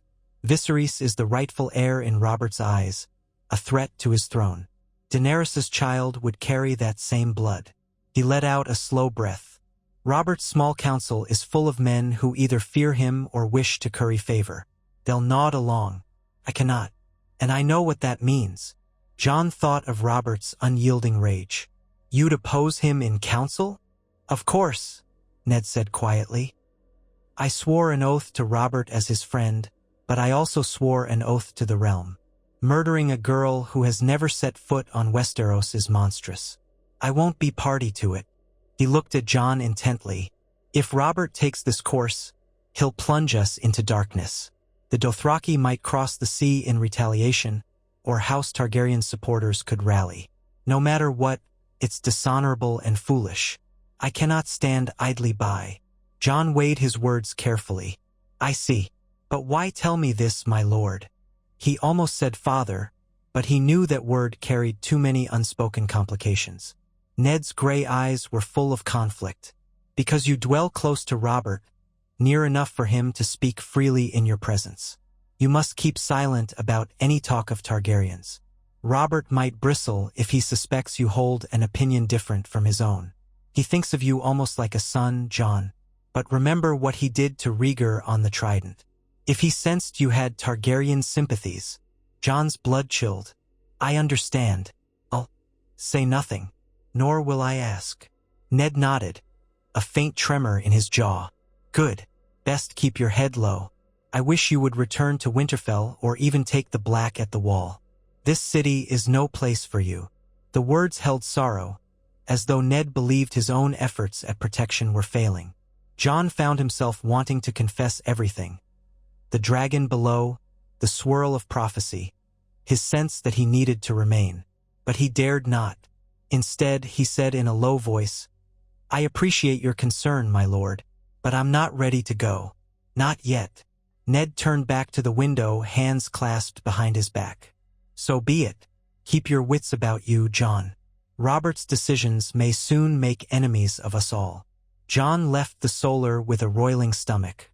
If Robert planned to kill Viserys and Daenerys, it was all the more reason to hide the dragon. If he discovered a living Targaryen beast under his own keep, that would send him into a frenzy. Jon felt an urge to track down the Red Priest and share the news, but that would have to wait until nightfall, and he suspected the priest had already foreseen this shift. At least the training yard offered a respite from such worries. Jon made his way there, finding a handful of squires and knights drilling. The yard was dusty and enclosed by high walls, with racks of blunted steel and straw dummies along one side.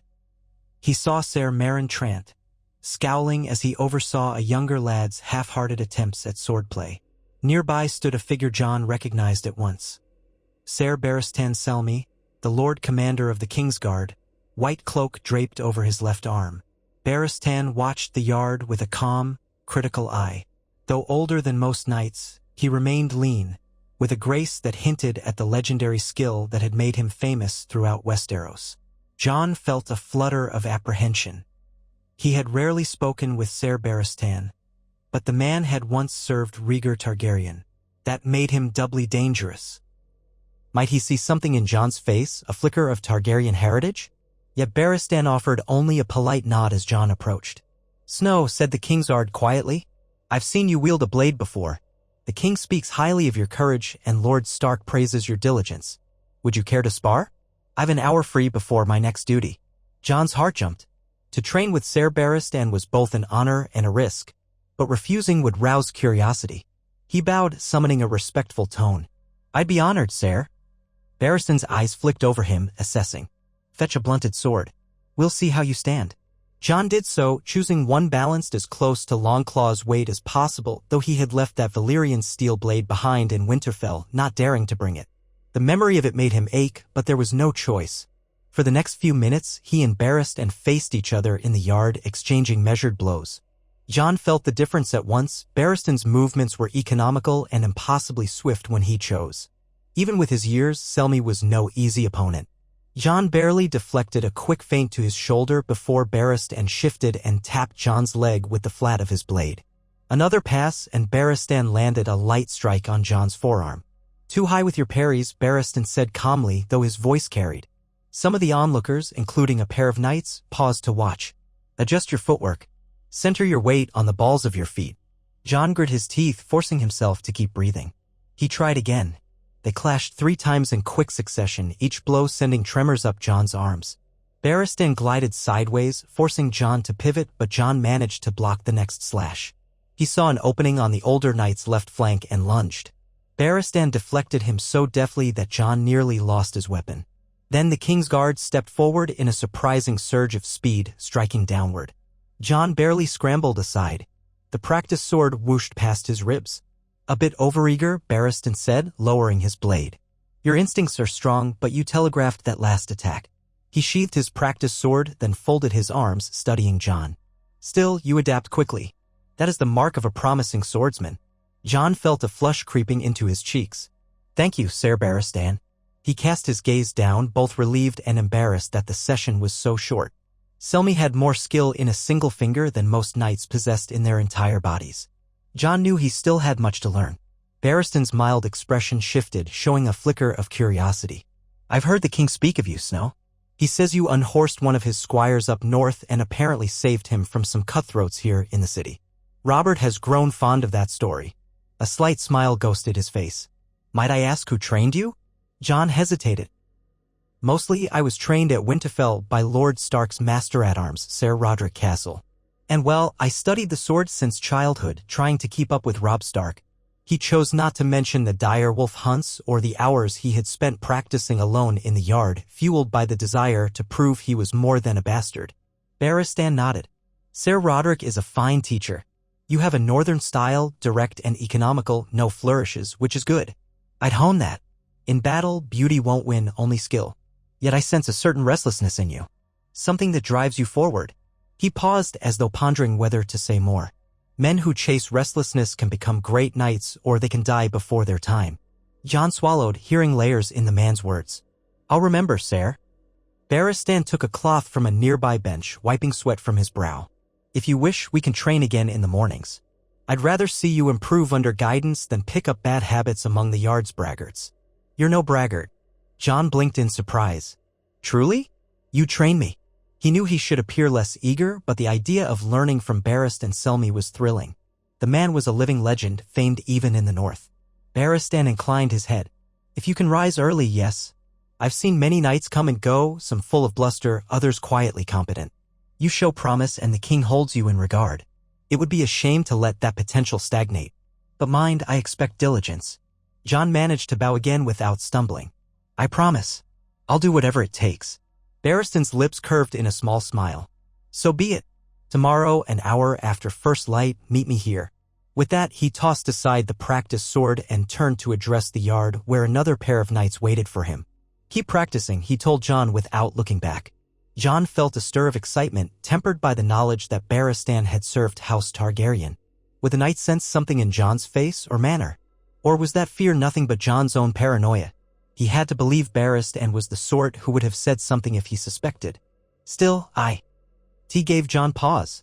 Another secret layered atop so many others. He left the yard in a daze.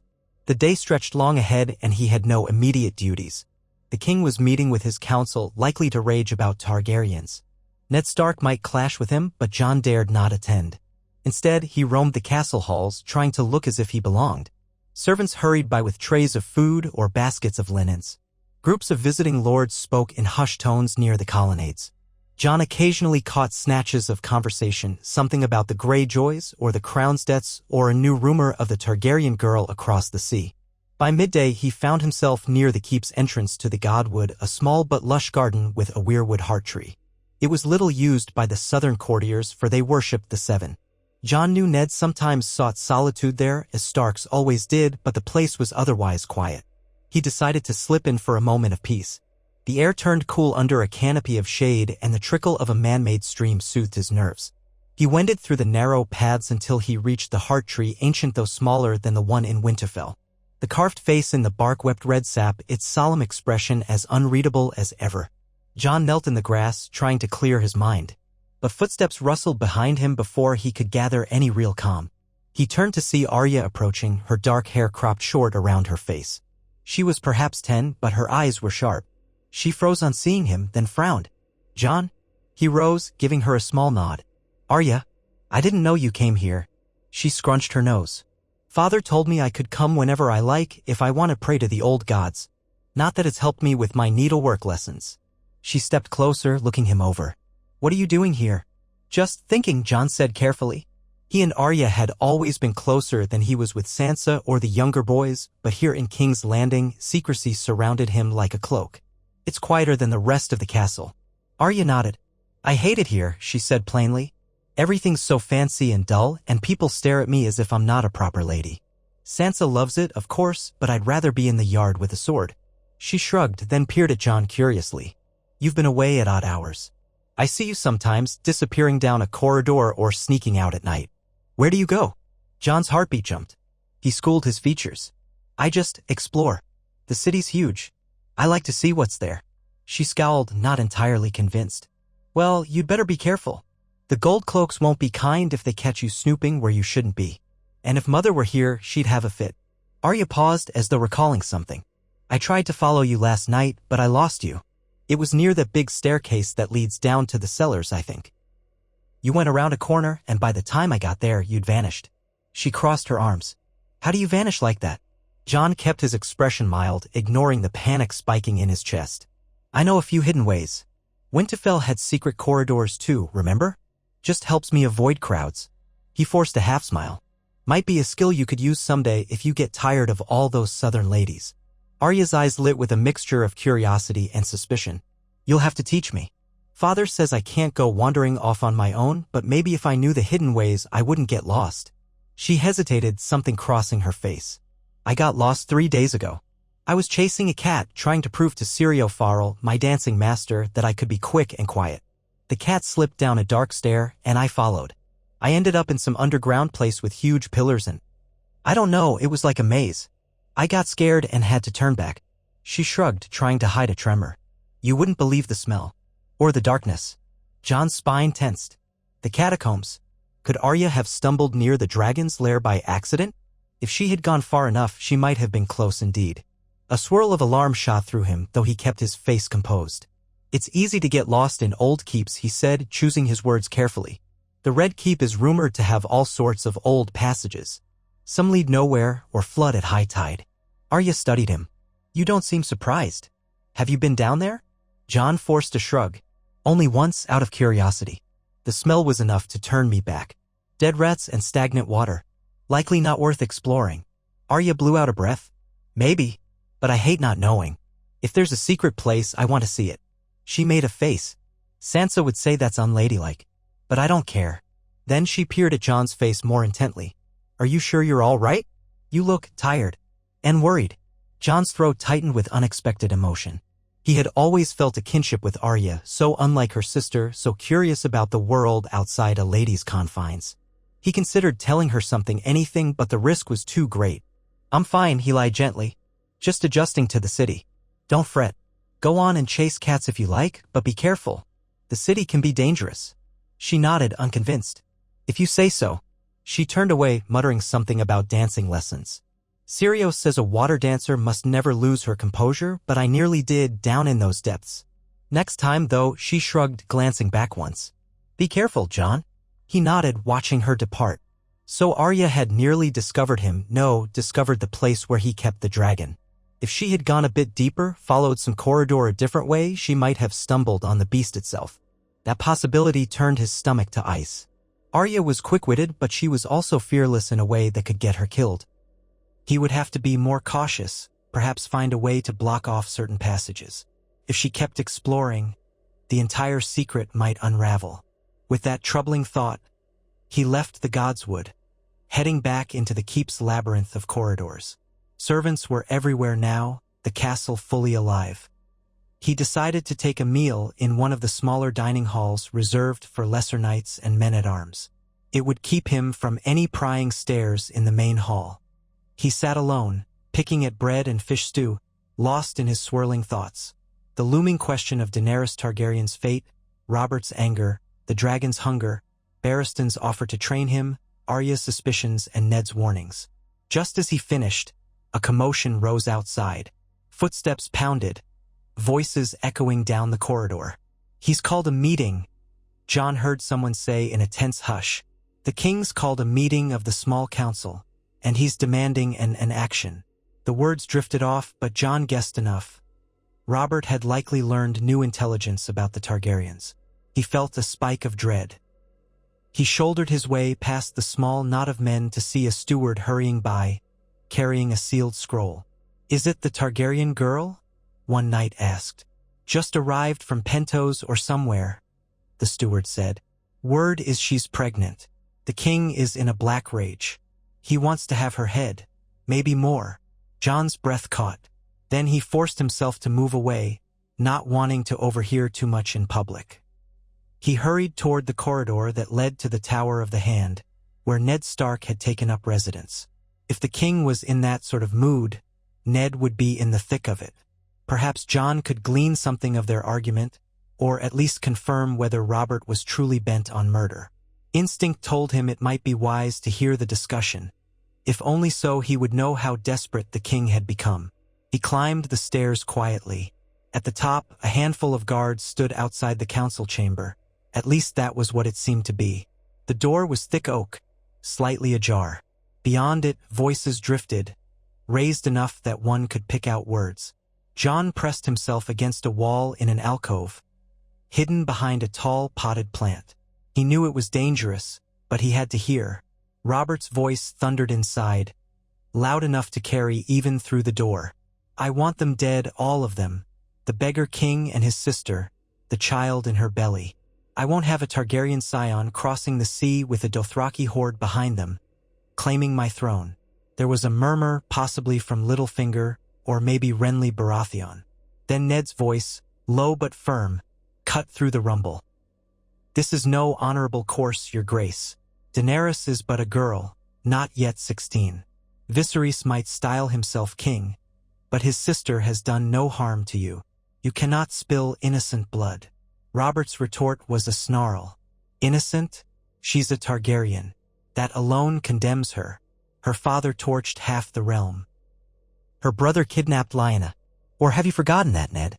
His tone seethed with old wounds. "I'll not risk my crown because she might someday bear a warrior to reclaim it." Ned's reply was sharper than Jon had ever heard. "You'd butcher a child on the chance she may rise against you? That is not the act of a king, Robert, but a butcher. The realm will see it for what it is. I warn you, I cannot stand by while you kill a girl and her unborn babe." There was a heavy silence, then the sound of something crashing, a goblet hurled against a wall, perhaps. Robert roared, "Do not defy me, Ned. You came here to serve as my hand, not to question my every deed. I've had enough Targaryen nonsense in my lifetime. I will finish the job if they threaten my rule." Another voice, Varys, spoke in a soothing tone. "We only have rumors of the girl's pregnancy, your grace. Should we not confirm the truth before taking action? We might find a less direct solution." Robert fumed. "Spare me your riddles, Varys. If she's pregnant, we must act now. I'll hire assassins if I must, or bribe a Sellsword to slip a knife in her back." "Enough talk." Ned's voice came again, quiet but unyielding. "I gave you my counsel. You know my thoughts. And I know you'd have me wait until the Dothraki land on my shores, raping and pillaging," Robert spat. "So be it. I do not need your permission. The rest of you, do I have your agreement? We end the Targaryen threat once and for all." There was a murmur of assent from some in the room. Jon caught bits, Littlefinger's glib voice, the Grand Maester's uncertain tone. Then Ned's final, hard words, "I will not be part of this. If you do this, you'll do it without me." Another crash, more furious shouting. Jon's heart hammered. Robert's hatred of the Targaryens blazed with all the fervor of an old wound that had never healed. This was not mere talk. The king would truly move to kill Viserys and Daenerys. And if he learned that a Targaryen dragon, no, the last living dragon, hid beneath his very keep, the rage would be unimaginable. Suddenly, the door flew open and Ned Stark strode out, face stormy. Behind him, a cluster of courtiers scrambled, clearly startled by his abrupt exit. Jon pressed himself deeper into the shadows. Ned marched down the corridor, cloak swirling behind him, fists clenched. The other members of the council rushed after him, hurling questions. Robert's bellow followed them all. "Go, then. Run back to Winterfell for all I care. By the gods, I'll do what must be done." Jon let out a shuddering breath. The argument had unfolded just as Ned had feared. Robert was set on murder. Ned had refused to endorse it. And the rift between them now yawned wide. Jon knew how these things could escalate. Once the king decided on a course, half the court would scramble to please him, including the unscrupulous. Varys might demur, but he would do as the king commanded in the end. Littlefinger, with his sly smiles, might offer subtle ways to handle the matter. None of them would question the morality of it too strongly. If Daenerys Targaryen and her child were indeed out there, they were in terrible danger. He slipped away before anyone could notice him eavesdropping, a sick feeling in his gut. The recollection of the king's words hammered in his skull, "I want them dead." That alone condemns her. "I'll not risk my crown." This was the same man who had been showering Jon with paternal warmth, praising his sword skill. Yet the moment Targaryens entered his mind, Robert became a beast driven by hatred. Jon had no illusions about how his own life would end if Robert learned the truth of who his mother must have been. Trying to banish those thoughts, he made his way back toward his chamber. He noticed more bustle in the corridors. Clearly, the Hand's public opposition to the king had caused a stir. Lannister guardsmen whispered together. A messenger hurried off, presumably with word for the queen. Tension clung to the air like smoke. Jon hurried faster, longing for the peace of his private room. But near the corridor leading to his chamber, he nearly collided with Arya again. This time, she seemed out of breath, hair disheveled, carrying a wooden practice sword. She blinked at him in surprise. "What's happening? Why's father so angry?" "I saw him storm past with a face like thunder." Jon couldn't tell her the truth. "Some disagreement in the council," he said. "He might want to speak to you and your sister, but don't worry yourself over it." Arya chewed her lip, looking unconvinced. "He's not going to leave the city, is he? I heard him say once that he'd only come because the king was his friend. Now he's cursing the king's name in front of half the guards. That can't be good." Jon had no easy answer. "I don't know," he admitted. "Just be careful, Arya. Don't go wandering the catacombs alone or anywhere else that might land you in trouble." He tried a faint smile. "Stick to your dancing lessons for now." Arya huffed but nodded. "I guess. Syrio keeps me busy anyway." She lifted her wooden sword. "He says I must be a cat of the canals, quick, quiet. But he also says a water dancer must see with all the senses." She looked him in the eye. "And you, Jon Snow, are hiding something." He froze, meeting her stare. She was only a child, but she had a gift for reading him that few others did. "I'm just trying to stay out of trouble," he said softly. For a moment, she searched his face. Then she shrugged, stepping aside. "Fine. But if it's something dangerous or something that'll hurt father, you'd better stop.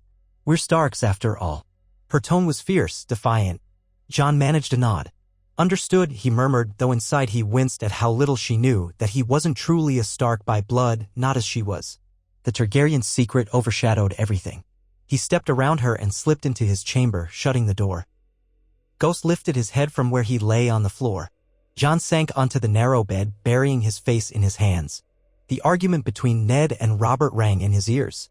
He imagined Daenerys Targaryen, a girl he had never met, somewhere across the sea, pregnant, unaware that the king of Westeros now targeted her life. Worse, if Robert was set on eradicating Targaryen blood, Jon's secret and the dragon beneath the keep were in even graver peril. If that knowledge ever reached the king, no one would leave these catacombs alive. He tried to center himself. Ned was obviously outraged. Perhaps he would attempt to counsel mercy. Jon had heard enough to know that Robert refused to listen. So what would happen now? Perhaps assassins would be dispatched. The Dothraki might retaliate one day, or perhaps the Targaryens would die in Essos without a fight. None of that changed Jon's immediate reality, the need to keep the dragon hidden to survive Robert's suspicious generosity and to keep Arya away from those tunnels. He spent the afternoon in a tense haze, pacing his chamber or venturing out only to the courtyard.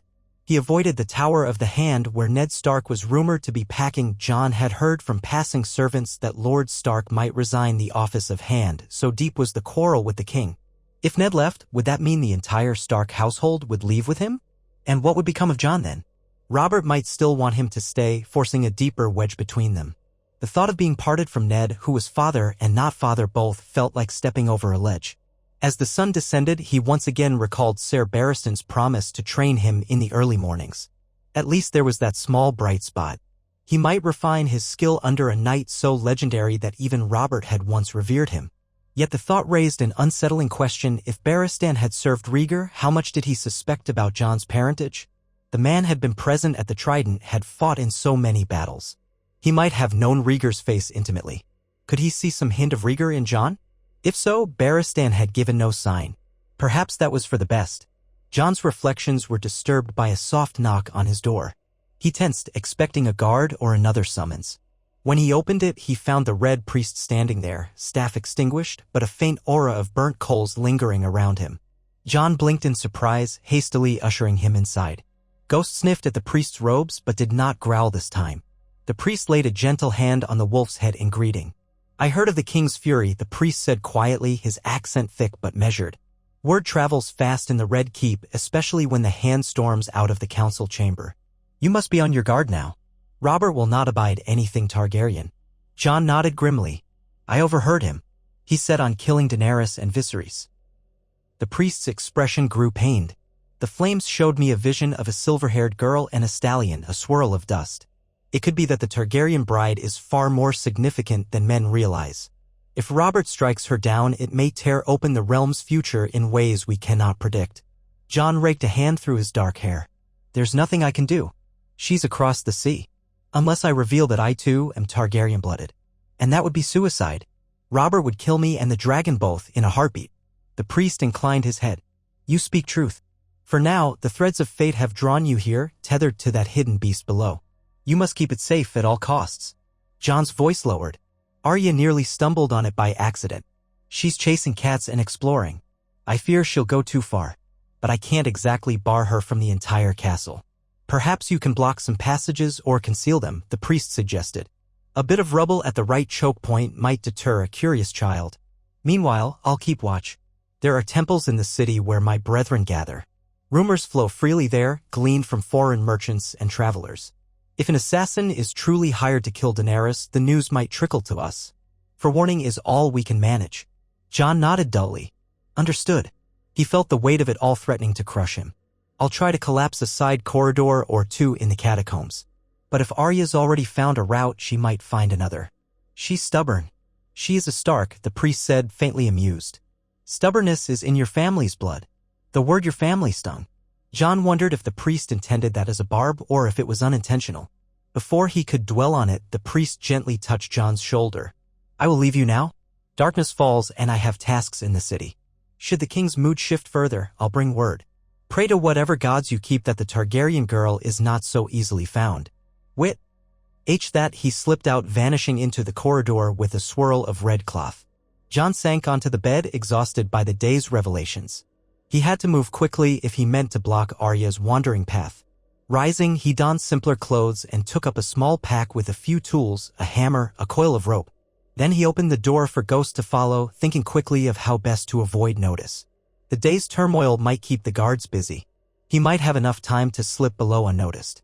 He and Ghost made their way through the seldom-used passages once more. The keep was quieter now, with the king presumably drowning his anger in wine. Jon kept to the back stair, listening at each landing.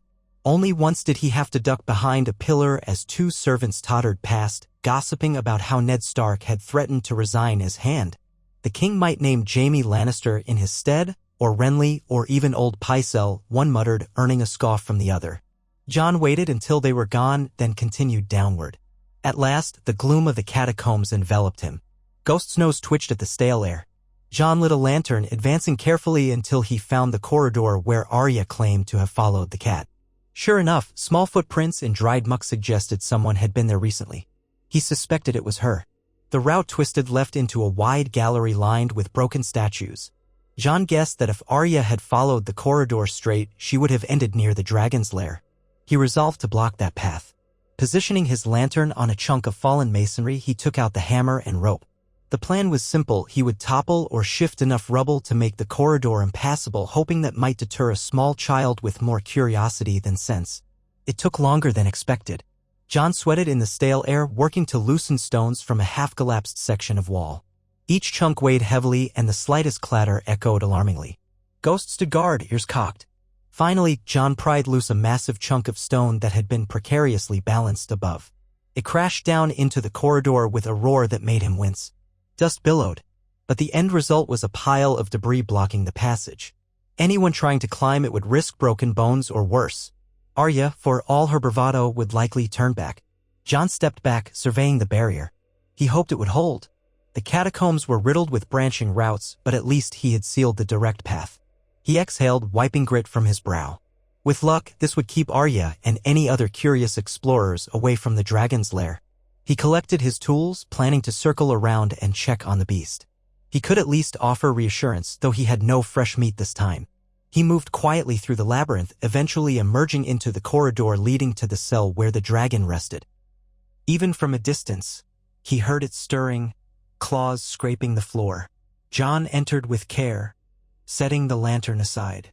Smoke drifted lazily from the dragon's nostrils. It regarded him with a low rumble, shifting its wings in agitation. The leftover goat bones lay in a corner, gnawed clean. "I know," Jon murmured. "You want more food. Soon, I promise." He reached out, letting his hand rest on the scaled neck. The dragon felt impossibly warm, like a living furnace. It let him stroke it for a few breaths before it snorted and turned away, tail lashing. In that flickering lantern glow, Jon could see how large it was getting. When he'd first encountered it under Winterfell, it had seemed sluggish, half asleep. Now it showed a sharper awareness, eyes bright, reflexes quick. Jon felt a mixture of awe and fear. The time would come when it might be too big to hide. He stayed only a short while, murmuring reassurance. Then he left the catacombs behind, winding back up the hidden stair into the Red Keep's corridors. By the time he reached his chamber, his muscles ached from the labor. He collapsed onto the bed, while Ghost settled near the door. At least one problem had been addressed, though 1,000 more loomed. With luck, Arya would not guess that Jon himself had sealed the passage. She would likely assume the old tunnels had collapsed on their own. Sleep claimed him late, and his dreams were jumbled. He saw Robert on the Iron Throne, hammer dripping with blood, and behind him, a monstrous shadow shaped like a dragon's wings. Then Ned Stark reached for Jon's hand, only to vanish like mist. A baby's cry echoed, and Jon turned to see Daenerys Targaryen cradling an infant while flames spiraled around her. The vision blurred, replaced by an endless field of ice. He woke in a cold sweat before dawn, heart pounding, but he had promised Ser Barristan an early morning training session. He forced himself upright, splashed water on his face, then dressed in light sparring clothes. Ghost followed him to the yard, though the direwolf stayed at the edge where the stable boys typically left the hounds. The sky was still a deep blue, and only a few people stirred. Yet Ser Barristan was already there, standing near a rack of blunted swords. Jon bowed. "Ser," he said quietly, "I'm ready." He tried to push aside the nightmares, focusing on the moment. Barristan nodded, selecting a practice blade. "So you are. Let's see if you recall the lesson from yesterday." Without further preamble, he attacked, forcing Jon on the defensive. The yard was empty save for a pair of watchful guards at the far gate, and the rhythmic crack of wood echoed off the walls. Jon found his footing, trying to adjust his stance as Barristan had advised. He parried a high slash, stepped in with a riposte that forced Barristan to shift. For several breaths, they traded blows. Jon managed to block most of them, though it took every ounce of concentration. Barristan circled him, feinting, testing. Jon's arms burned from the repeated shocks of impact. "Good," Barristan said, tapping Jon's upper thigh lightly with the flat of his blade. "But watch how I shift my left shoulder. That's the signal I'll cut low. You must read an opponent's body, not just his steel." Jon tried to remain calm, nodding. "Yes, sir." He resumed his stance. The next exchange was sharper, quicker, as Barristan picked up speed. Jon saw the subtle lift of the left shoulder, recognized it as a cue for a low strike, and parried in time. A flicker of satisfaction lit Barristan's eyes. Then, in the next instant, Barristan reversed, cutting high. Jon barely had time to block. The force rattled his arms, but he held on. Barristan stepped back, lowering the sword. "Better. You're learning. That's the advantage of youth, Snow, you adapt quickly." He offered Jon a nod of approval. "Your footwork is improved, too. Were you practicing on your own last night?" Jon forced a tight smile. "Something like that." In truth, he'd been dragging rubble around in dank tunnels. But the exhaustion in his muscles felt much the same. They continued for nearly an hour, sweat-soaking Jon's tunic. Barristan corrected him patiently, demonstrating grips and angles of attack. Jon found the man's instruction both demanding and oddly comforting. Here, in the clarity of swordplay, the swirling problems of Targaryen politics faded. He simply had to react, to sense, to hone reflexes. The yard was a small world with rules he understood. When they concluded, Barristan gave Jon a rare smile. "You show promise. Keep training, and we'll see if we can't make you a swordsman worthy of song." Jon bowed, chest heaving. "Thank you, sir. I appreciate your time. Barristan laid his sword on the rack, wiping sweat from his brow. Go break your fast. We'll resume tomorrow if my duties permit. He paused. I know the king has taken a liking to you. Has he asked you to join his guard? Or squire for him? He mentioned something of the sort in passing. Jon tensed. He offered me some role, but I haven't accepted. He tried not to reveal how Robert's favor was as much a curse as anything else. Barristan nodded. Think carefully. The king's attention can be fleeting or dangerous. I served under a Targaryen king once. Now I serve Robert. Thrones change. It's best to have a skill that endures regardless of who sits on high. He looked Jon in the eye. You have that skill. Don't squander it. With those cryptic words, Barristan departed, leaving Jon to wonder what the knight truly meant. Perhaps it was simply that warriors might outlast dynasties, or that loyalty to a single ruler could prove fatal when power shifted. Yet the mention of a Targaryen king set Jon's heart racing. Barristan had served under Aerys II and Rhaegar. He had watched Robert's rebellion from the other side. He must know how precarious a claim to the throne could be, or how lethal. Jon took Ghost to the kitchens to scrounge scraps for the wolf's breakfast. The cooks grumbled but offered a few chunks of meat as they recognized Ghost from previous visits. Then Jon found a quiet corner near the stable yard to feed him. As he watched Ghost devour the meat, a figure stepped around the corner, surprising them both. Arya stood there, wooden sword in hand, chest rising and falling as though she'd been running. She blinked at Jon, then frowned. I was looking for you. Syrio says I should practice with an opponent who isn't him to learn how others fight. Would you? She paused, glancing at Ghost. Or are you busy? Jon glanced around. The stable yard was quieter than the training yard, which by now had begun to fill with squires. Possibly they could have a brief session without attracting too much attention. He sighed inwardly, recalling that he needed to manage half a dozen other tasks. Checking on Ned Stark's mood, listening for news of Robert's next move, making sure Arya never found that collapsed tunnel. But the hope in her eyes made him relent. All right, a few minutes. She grinned. They stood facing each other in the empty space near the stables. Arya held her wooden sword with a water dancer's stance, knees bent, arms extended, light on her feet. Jon took a wooden practice blade from a nearby rack and adopted a simpler stance. Show me what Sirio's taught you, he said. Arya darted forward in a quick thrust, making a little hiss of air through her teeth. Jon deflected easily. She circled, eyes narrowed in concentration. Another thrust, which he parried. Then she tried a slash, which landed on the leather cuff of his forearm. He nodded in approval. Good, he said, but keep your offhand up. Even if you're a water dancer, you can't forget the rest of your defense. She nodded, cheeks flushed.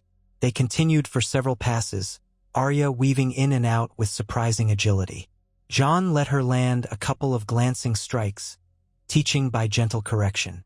She was quick, but her reach was short, and she lacked the strength to force a breach. Still, her speed impressed him. Had she been older or bigger, she might have posed a challenge even to a well-trained squire. At last, Arya lowered her wooden sword, panting. You're better than Syrio said, but I'll catch you one day. Jon smiled. I don't doubt it. He ruffled her hair. She scowled, but not too fiercely. Then he stiffened at the sound of voices in the near corridor.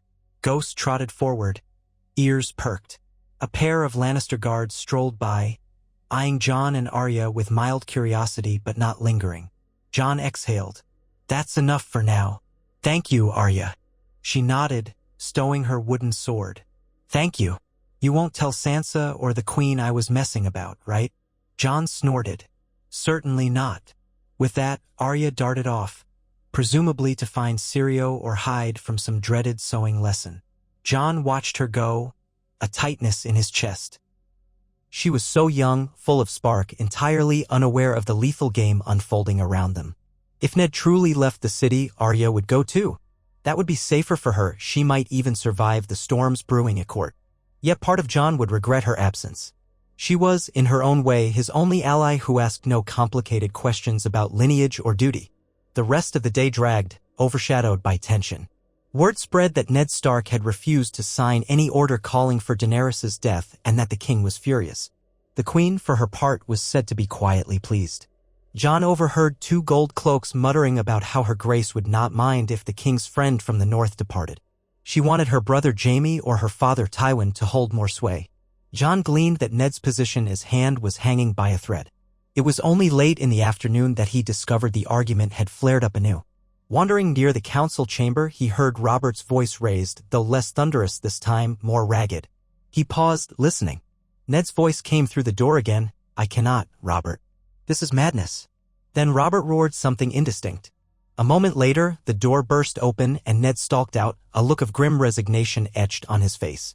Spotting Jon, he halted. For an instant, neither spoke. Finally, Ned sighed. "It's done, Jon. I told Robert the First would not condone murder. He told me to go home if I couldn't stomach it.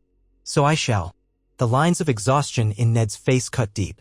"I came to King's Landing to help my friend, but I hardly recognize him. The man who crows for the death of a child is no friend of mine." Jon tried to form words. "So you're leaving?" Ned nodded stiffly. "Yes. I've told the king I'll resign his hand. I'll gather my household. Sansa and Arya, my men, we ride north at once." Jon's heart hammered. "And me." Ned closed his eyes briefly. "I'd hoped you'd come as well. But Robert has insisted you remain. He says you're like the son he never had and he won't lose your sword. I tried to reason with him, but he won't hear it. Jon, this is dangerous for you." Jon felt torn in two. Part of him longed to flee with Ned to Winterfell, away from the web of secrets. But the dragon below and the voice that haunted his dreams warned him he could not leave. The North had its own perils, yes, but the fate of the realm might hinge on the dragon's survival here. I have to stay," he said quietly, unable to explain. Ned's features darkened. "You'd be safer at Winterfell. I hate leaving you behind, but if the king won't permit you to go and you won't fight that decision," he trailed off, then placed a hand on Jon's shoulder. "At least be cautious, son. Keep out of the queen's sight and do nothing to provoke Robert's wrath.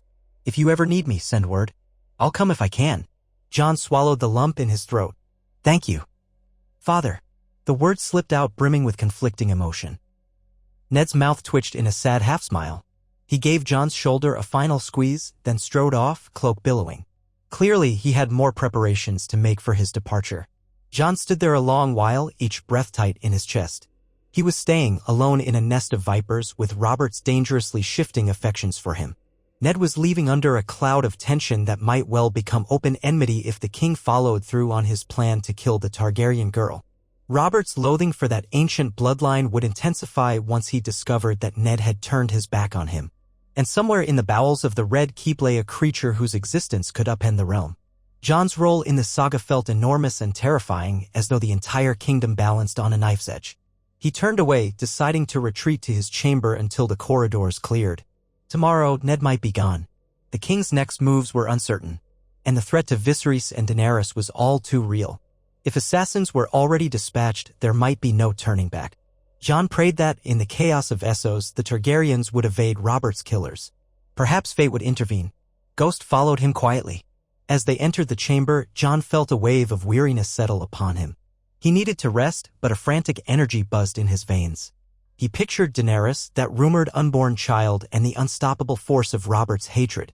Then he thought of the dragon below, hungry, frustrated, reliant on him for survival. He had never felt so powerless. Even as he recognized the heaviness in his limbs, his eyes burned with the knowledge that at any moment the king might lash out at anything or anyone Targaryen. He removed his sword belt and sat on the bed, resting his head in his hands. In the corridor outside, he heard voices pass, no doubt lords and ladies still reeling from the tension between the king and Ned Stark. Among them, perhaps, was the queen herself or Joffrey, eager to see Lord Stark gone. Jon wanted no part of any of it. In the quiet that settled, he stared at the stone floor until the shadows grew long. That evening, the news spread throughout the Red Keep. Ned Stark was resigning his hand and would depart at first light. The king, deep in his cups, snarled half-coherent threats about the Targaryens and those who would stab him in the back. Servants scurried, uncertain if war might erupt.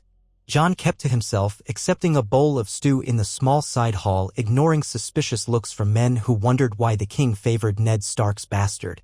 He felt the weight of so many secrets pressing down. Targaryen blood, a living dragon hidden below, the cosmic war rumored to be coming. Outside the castle walls, the city heaved with tensions of its own, debts, intrigues, and the knowledge that the king might be on a path to murder a far-off princess. He finished his meal in silence, then slipped away. He would visit the catacombs tonight, though he doubted the Red Priest would appear. He wanted to check that his makeshift rubble pile remained intact, ensuring Arya or anyone else would not stumble through. He also wanted to see the dragon to reassure himself that it still lived, that not every Targaryen spark was about to be snuffed out. Tomorrow, Ned Stark would leave King's Landing. Tomorrow, everything would change. But for tonight, Jon Snow would walk the hidden paths beneath the Red Keep, a bastard caught in a rising tide of ice and fire, carrying secrets that might shape the destiny of the realm even as its rightful king roared for Targaryen blood. And he could only pray that fate, or the gods, would give him enough time to understand what he was meant to do before the storm broke in full. Ned Stark left the Red Keep at dusk, heart heavy with the memory of his argument with Robert. The king's roars still echoed in his ears, that furious cry demanding the death of Daenerys Targaryen. It was not a conversation he wished to revisit just yet, and so he fled into the city as soon as he found a quiet moment. A single sworn shield followed him at a discreet distance, for Ned was still nominally the king's hand and lords could not walk these streets entirely alone.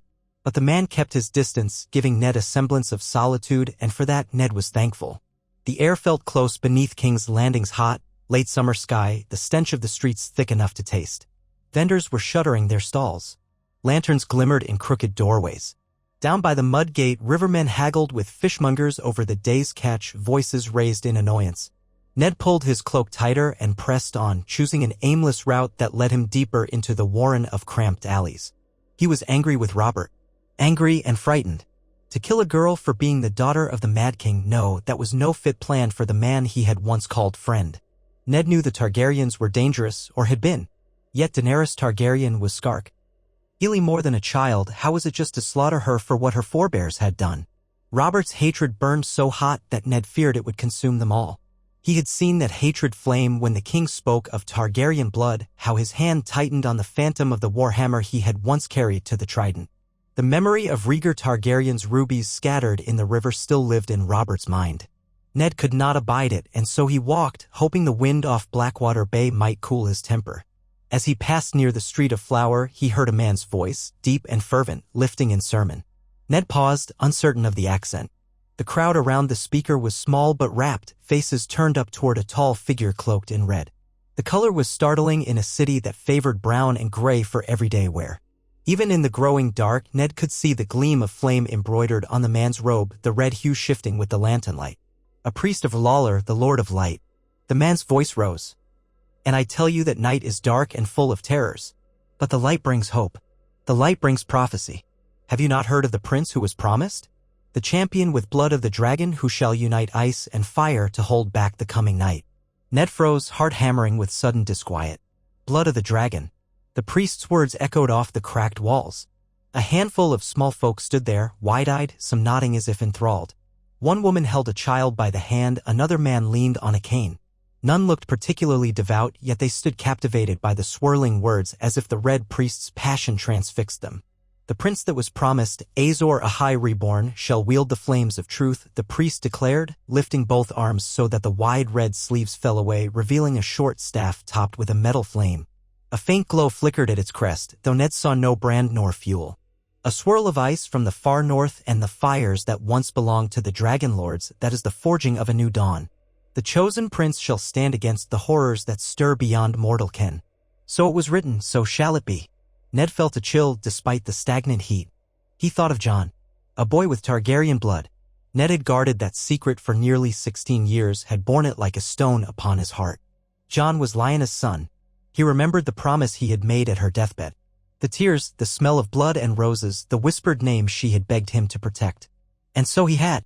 Yet now in King's Landing, the very word Targaryen could spark Robert's rage. The mention of a prince with dragon's blood, Ned could not help but recall Jon's dark hair and solemn gray eyes that yet might hide something else in their depths. Even if no one else suspected, Ned did. And the more these red priests spoke of prophecies, the more danger might swirl around Jon. He stood there, transfixed, as the priest's sermon ended in a low chant. The small crowd murmured. One man dropped a copper coin into the priest's basket. Then they dispersed, returning to the grim tasks of living in a city that seldom cared for religious fervor beyond the seven. Ned lingered in the shadows, swallowing hard. Only the sworn shield at his back quietly cleared his throat, reminding him he was not alone. Ned turned away. He felt no desire to approach the Red Priest. He had no love for foreign gods, and the talk of prophecy unnerved him. Better to let the man preach to the gullible. The streets of King's Landing had always been full of doomsayers and miracle-mongers. Yet the mention of a prophesied champion with Targaryen blood was enough to leave Ned's thoughts in disarray. Something was stirring, not just in Robert's blind hatred but in the undercurrents of rumor. And if these Red Priests caught wind of any hidden Targaryen scion in the city? Ned forced himself to breathe. Jon was safe for the moment near Robert's side. Or so Ned tried to believe.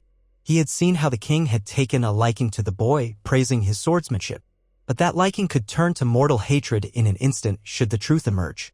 Ned quickened his pace, heading back toward the Red Keep. Darkness pressed in fully now. The street torches burned fitfully, flickering on mold-slick walls. A donkey cart rattled by. Somewhere, a dog barked. The city at night was never truly still, but each noise felt muffled by the weight of Ned's worries. There was one course that might buy him a measure of security, or so he hoped. He needed allies, men who could stand against the Lannisters if matters came to steel. He did not trust the Queen or her kin, nor did he trust Littlefinger or the others on the small council who bent in whichever direction the wind blew. Even Lord Renley, Robert's younger brother, was a man of hidden agendas. Yet Renley was also easygoing, pliable, sometimes persuadable for the right cause. And Stannis Baratheon, though cold and rigid, was a soldier of stern conviction, unafraid of the Lannisters. If Ned hoped to curb the Queen's influence, if he even hoped to keep Robert from stumbling headlong into folly, he might need both Baratheon brothers at court, watching the king's flanks. Yes, that was it. Renley was already in the city, but he might be biding his time, letting the Lannisters entrench themselves. And Stannis, who had exiled himself to Dragonstone since Jon Arryn's death, was an unyielding man, but Ned trusted him more than most. Summoning them both formally to court might act as a check on the Queen's power. Robert could refuse, but if Ned framed it as an urgent matter for the realm, the king might relent. Robert's claim had always been that House Baratheon now ruled as rightful kings. Let him prove it by bringing his own brothers into the fold. If the Lannisters objected, that alone would reveal how precarious their hold was. Ned nodded to himself as he climbed the steep approach to the Red Keep's main gate. The guards recognized him at once, stepping aside. Within the walls, lamplight glowed on the red stones. Servants bustled about. Some recognized Ned, bowing or curtsying awkwardly, for the king's hands still commanded respect, even if rumor said he might resign at any moment. Ned's jaw set. He had threatened to leave the city in disgust over Robert's plans for Daenerys, and he still felt that urge, but would leaving help anyone? Would fleeing to Winterfell save Jon, or the realm, if Robert was on the verge of madness? At times, Ned did not know which path was right. He made his way to his chambers in the Tower of the Hand, leaving his sworn shield at the door. There, by candlelight, he dipped a quill and wrote out formal summons to Stannis Baratheon, Lord of Dragonstone, and to Renly Baratheon, Lord of Storm's End, demanding their presence at King's Landing to address urgent matters of state. It was an overreach, perhaps only the king could truly command his lords. But if Ned had not yet formally resigned, he still had the authority, by the king's own decree, to send such messages in Robert's name. He sealed the parchment, his hand steady despite his inner turmoil. Let them come. Let them see what this court had become. Ned wanted men of the king's own blood to see if Robert's wits had truly turned. And if that meant inviting new tensions, so be it. The realm's future was at stake. He rose from his desk, stepping to the window that overlooked the starlit city. The knowledge of Jon's parentage clawed at him again. If only Lyanna had lived. If only Rhaegar had. But that was done, and Ned had no means to rewrite history. Instead, he sighed, pressing a hand to his temple. He would dispatch these letters at first light. If the gods were good, Stannis and Renly would come swiftly. Then perhaps they could push back against the Lannisters, or at least keep them from dragging the realm into destruction. As for the Targaryens across the sea, Ned prayed Daenerys might vanish into the plains of the Dothraki forever so that Robert's hired knives might never reach her. Better that than open war. Meanwhile, in another corner of the castle, Jon Snow wandered the corridors, trying to keep his head down. It was late, but rest eluded him. The tension in the Red Keep was palpable. Servants whispered of the king's latest rage, while certain courtiers quietly took sides. Jon did not know how he fit among it all, only that Robert kept him close by day, calling him lad, and praising his sword arm in front of highborn knights, as if proud to have a young man about who was not a Lannister. It put Jon in an awkward position. He half expected at any moment that Robert's affection would turn, replaced by suspicion if the king detected any trace of Targaryen blood. The thought haunted him. He was returning to his chamber from a late trip to the kitchens. He had intended to get a bite for Ghost and perhaps some scraps for himself when he turned a corner and nearly ran straight into Queen Cersei Lannister. She stood with her retinue of ladies-in-waiting along with a couple of Lannister guards in crimson cloaks. The queen wore a gown of deep emerald, her golden hair in artful coils about her head. Her green eyes settled on Jon with a flicker of distaste. Jon stepped back at once, bowing. "Your Grace." Cersei regarded him as if he were a stray dog. The ladies around her tittered. One, a cousin of the queen from the Westerlands, whispered something behind her hand, and Cersei's lips curved in a slow smile. "Ah, here is the bastard," she said with a cold edge, ignoring the courtesy of greeting him by name. "Jon Snow, if I recall correctly. My husband's latest pet project." Jon kept his face impassive. "I serve the king as best I can." Her eyes narrowed. "Do you indeed? I hear he admires your swordsmanship, that he even thinks you might be knighted one day."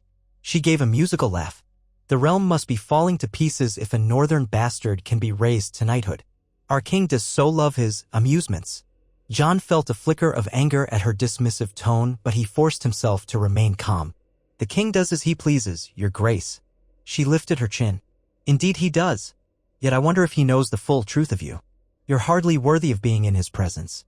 It must be a novelty for him, that's all. A toy to make Joffrey grit his teeth. My son does not care for you, Snow." Jon bit the inside of his cheek, saying nothing. One of the Lannister guards smirked at him, and the ladies tittered again. The queen took a step closer, letting him catch the faint scent of her perfume, sharp and cloying. "He calls you cousin to the wolves, does he not? My lord husband should have left you in the north with the rest of the mongrels." She paused, tapping a manicured nail against her chin in mock thought. "But perhaps it amuses him to have you here to snarl at my poor Joffrey." Jon breathed in slowly, suppressing the urge to defend himself. The memory of Joffrey's sneer during their last spar still annoyed him. He could only bow his head a fraction. "The crown prince is always worthy of respect, Your Grace." She studied him for a moment, a glint in her eyes. "Respect? Of course." Her voice dripped with derision. "You know your place, or so I hope. The king's affection is fickle. Best not to overstep, lest you find the ground pulled from beneath you." "I understand, Your Grace." Jon kept his voice low, respectful. Each word felt like treading on thin ice. "Good." She tilted her head as though to dismiss him, then decided otherwise. "I wonder, are you enjoying the castle? Are the servants polite enough? Or do you hope to worm your way into better quarters on the king's coin?" Jon forced his shoulders to relax. "The king has shown me more kindness than I deserve," he said quietly. "I ask for nothing else." She made a small hum of contempt. "Spoken like a true beggar. You remind me of the talk in the streets. There's a red priest or two prattling on about some chosen champion of the dragon blood. Sounds like nonsense. But do you believe in such things, Snow? Do you fancy yourself dragon-blooded?" Jon's heart skipped a beat. He kept his face utterly still. "I'm a stark bastard, Your Grace, nothing more. I know nothing of dragon prophecies." She narrowed her eyes, as if trying to pierce him with that green gaze. "See that you don't. We have no need of any Targaryen nonsense here. They're all dead or across the sea, where they belong." She paused, letting silence reign a moment. "A bastard has no place meddling in such affairs." Jon bowed slightly, wanting desperately to end this. "As you say, Your Grace." She smiled, a brittle curve of her lips. "If you value whatever meager standing you possess, you'll keep your nose out of the crown's business. The king might treat you like a son today, but on the morrow, he could turn on you if he suspects betrayal." Before Jon could answer, a new voice cut through the corridor. "What's this, then?" King Robert Baratheon, looming behind them like a grizzly bear, broad of shoulder, face flushed. He still wore half his hunting attire, a leather jerkin open at the collar, sweat beading on his brow. His eyes flicked to Jon, then to Cersei and her retinue, his expression thunderous. Cersei did not startle, but her ladies gasped. She turned smoothly, letting a sweet smile spread over her face. "Husband," she purred. "I was only speaking with your protege here. He's an interesting boy, so polite." Robert eyed her with open suspicion. "Is that so? Sounded more like you were spitting venom from where I stood." He shot Jon a sidelong look, taking in the bastard's tight posture, the set of his jaw. Robert was not blind. Though his wits might be dulled by wine at times, he knew his wife's manner. Cersei's smile grew thin. He told me he appreciates your kindness, my lord. Surely that's not a cause for alarm. One of her ladies gave a nervous giggle. Robert glared at them, and the giggle died. Then the king placed a heavy hand on Jon's shoulder. I've told you, woman, the lad's under my protection. If you aim to pick a fight, pick it with me. Cersei's eyes flashed. I only asked him a few questions. Must I be censured for speaking in my own castle? If he's so fragile. Robert cut her off with a scowl. Begone, woman. Take your hens with you. I've no appetite for your games tonight. His voice rumbled with growing anger. Go! The guards and ladies all bowed hastily, murmuring apologies. Cersei's lips parted as if to protest, but Robert's stare was like an oncoming storm. She gathered herself, drawing her emerald skirts around her. As you say, my king, she said, voice dripping with cold fury. Then she turned on her heel and swept down the corridor, the retinue trailing in her wake. Robert let out a grunt of annoyance, turning to Jon. What was she saying to you, lad? Spitting insults, I'd wager. Accusing you of some nonsense. Jon tried to choose his words carefully. She was concerned about my presence here, your grace. Wondered if I intended to overstep. Robert barked a humorless laugh. Overstep? The queen's ankles are overstepping half the realm, and she's fussed about a bastard doing his duty. He eyed Jon a moment. You keep your head down just as you have. Don't let her poison your mind. I know what she's like. Jon dipped his head in acknowledgement, unsure how to respond. Robert's face softened slightly. You have more sense in you than half the court, Snow. That's why I like you, perhaps. No Lannister cunning, no sly fox's grin like Littlefinger. Bah, enough of this. You're a good lad, or so I think. Just keep your wits about you. The queen. She can be vicious when she's crossed. Jon swallowed. I understand, your grace. Robert let go of Jon's shoulder, glancing down the corridor where Cersei had vanished. Go on, get some rest, or find some amusement in the yard. I might call on you tomorrow to ride with me. A little hawking, maybe. I'm sick of arguments at the council table. A taste of fresh air might do me good. Jon bowed again. As you wish. Good night, your grace. Robert sighed and trudged off, muttering under his breath about queens and their sharp tongues. Jon watched him go, a swirl of conflicting feelings in his chest. To be defended by the king against the queen herself. That was a stroke of fortune, if fortune it truly was. Each time Robert stood up for him, it deepened the king's fondness, but also stoked the queen's enmity. Jon could feel her contempt, as cold and sharp as an assassin's blade. She would not forget this moment. He made his way back to his chamber, heart still pounding. Ghost was waiting behind the door, rising at once to greet him. Jon crouched and buried a hand in the direwolf's thick fur, letting out a long breath. Each day in King's Landing brought fresh complications. He remembered the Red Priest's talk of prophecy, the uneasy sense that men were whispering of the Targaryen line. If Cersei had even a shred of real suspicion about him, the result would be disastrous. But for the moment, she seemed to see him only as a bastard upstart, nothing more. Let her keep thinking that. He lay awake half the night, rolling these thoughts over in his head. The king's household was not a safe place, but neither was it wholly hostile, thanks to Robert's odd paternal impulses. Jon wondered if Ned Stark had faced such tension when he first arrived. Likely yes, but Ned's stoic manner hid most of his worries. Jon could only try to do the same, though inside, panic gnawed at him. With the little strength left, he forced himself to sleep.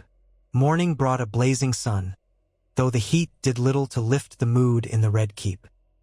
Servants whispered that Lord Eddard Stark had walked the city at dusk and returned looking troubled.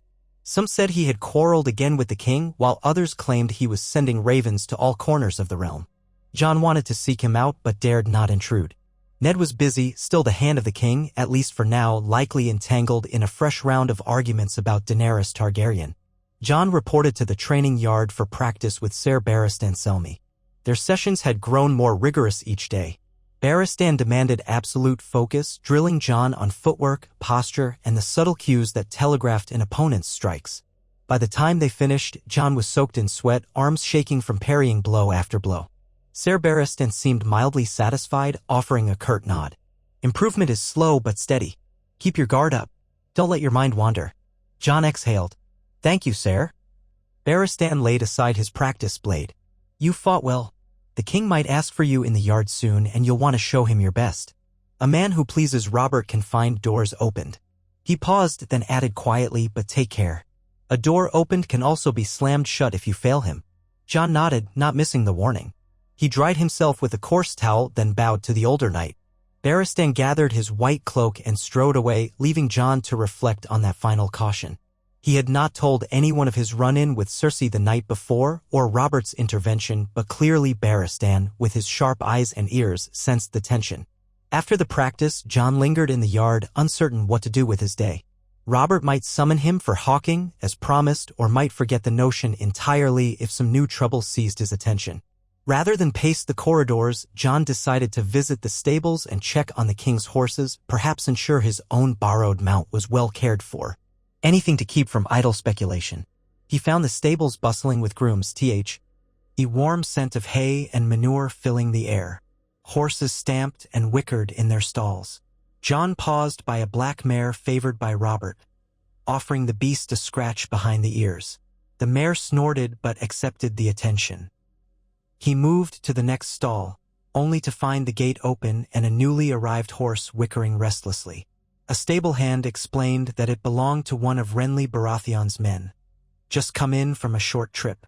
Jon nodded, inwardly recalling that Lord Renley was about the court, though seldom near the stable yard. Possibly, Ned's summons had already set some riders in motion. He considered whether to look for Renley, but decided better of it. Ned Stark's plan to gather the king's brothers might still be unfolding. Jon was too far from the center of power to do more than guess.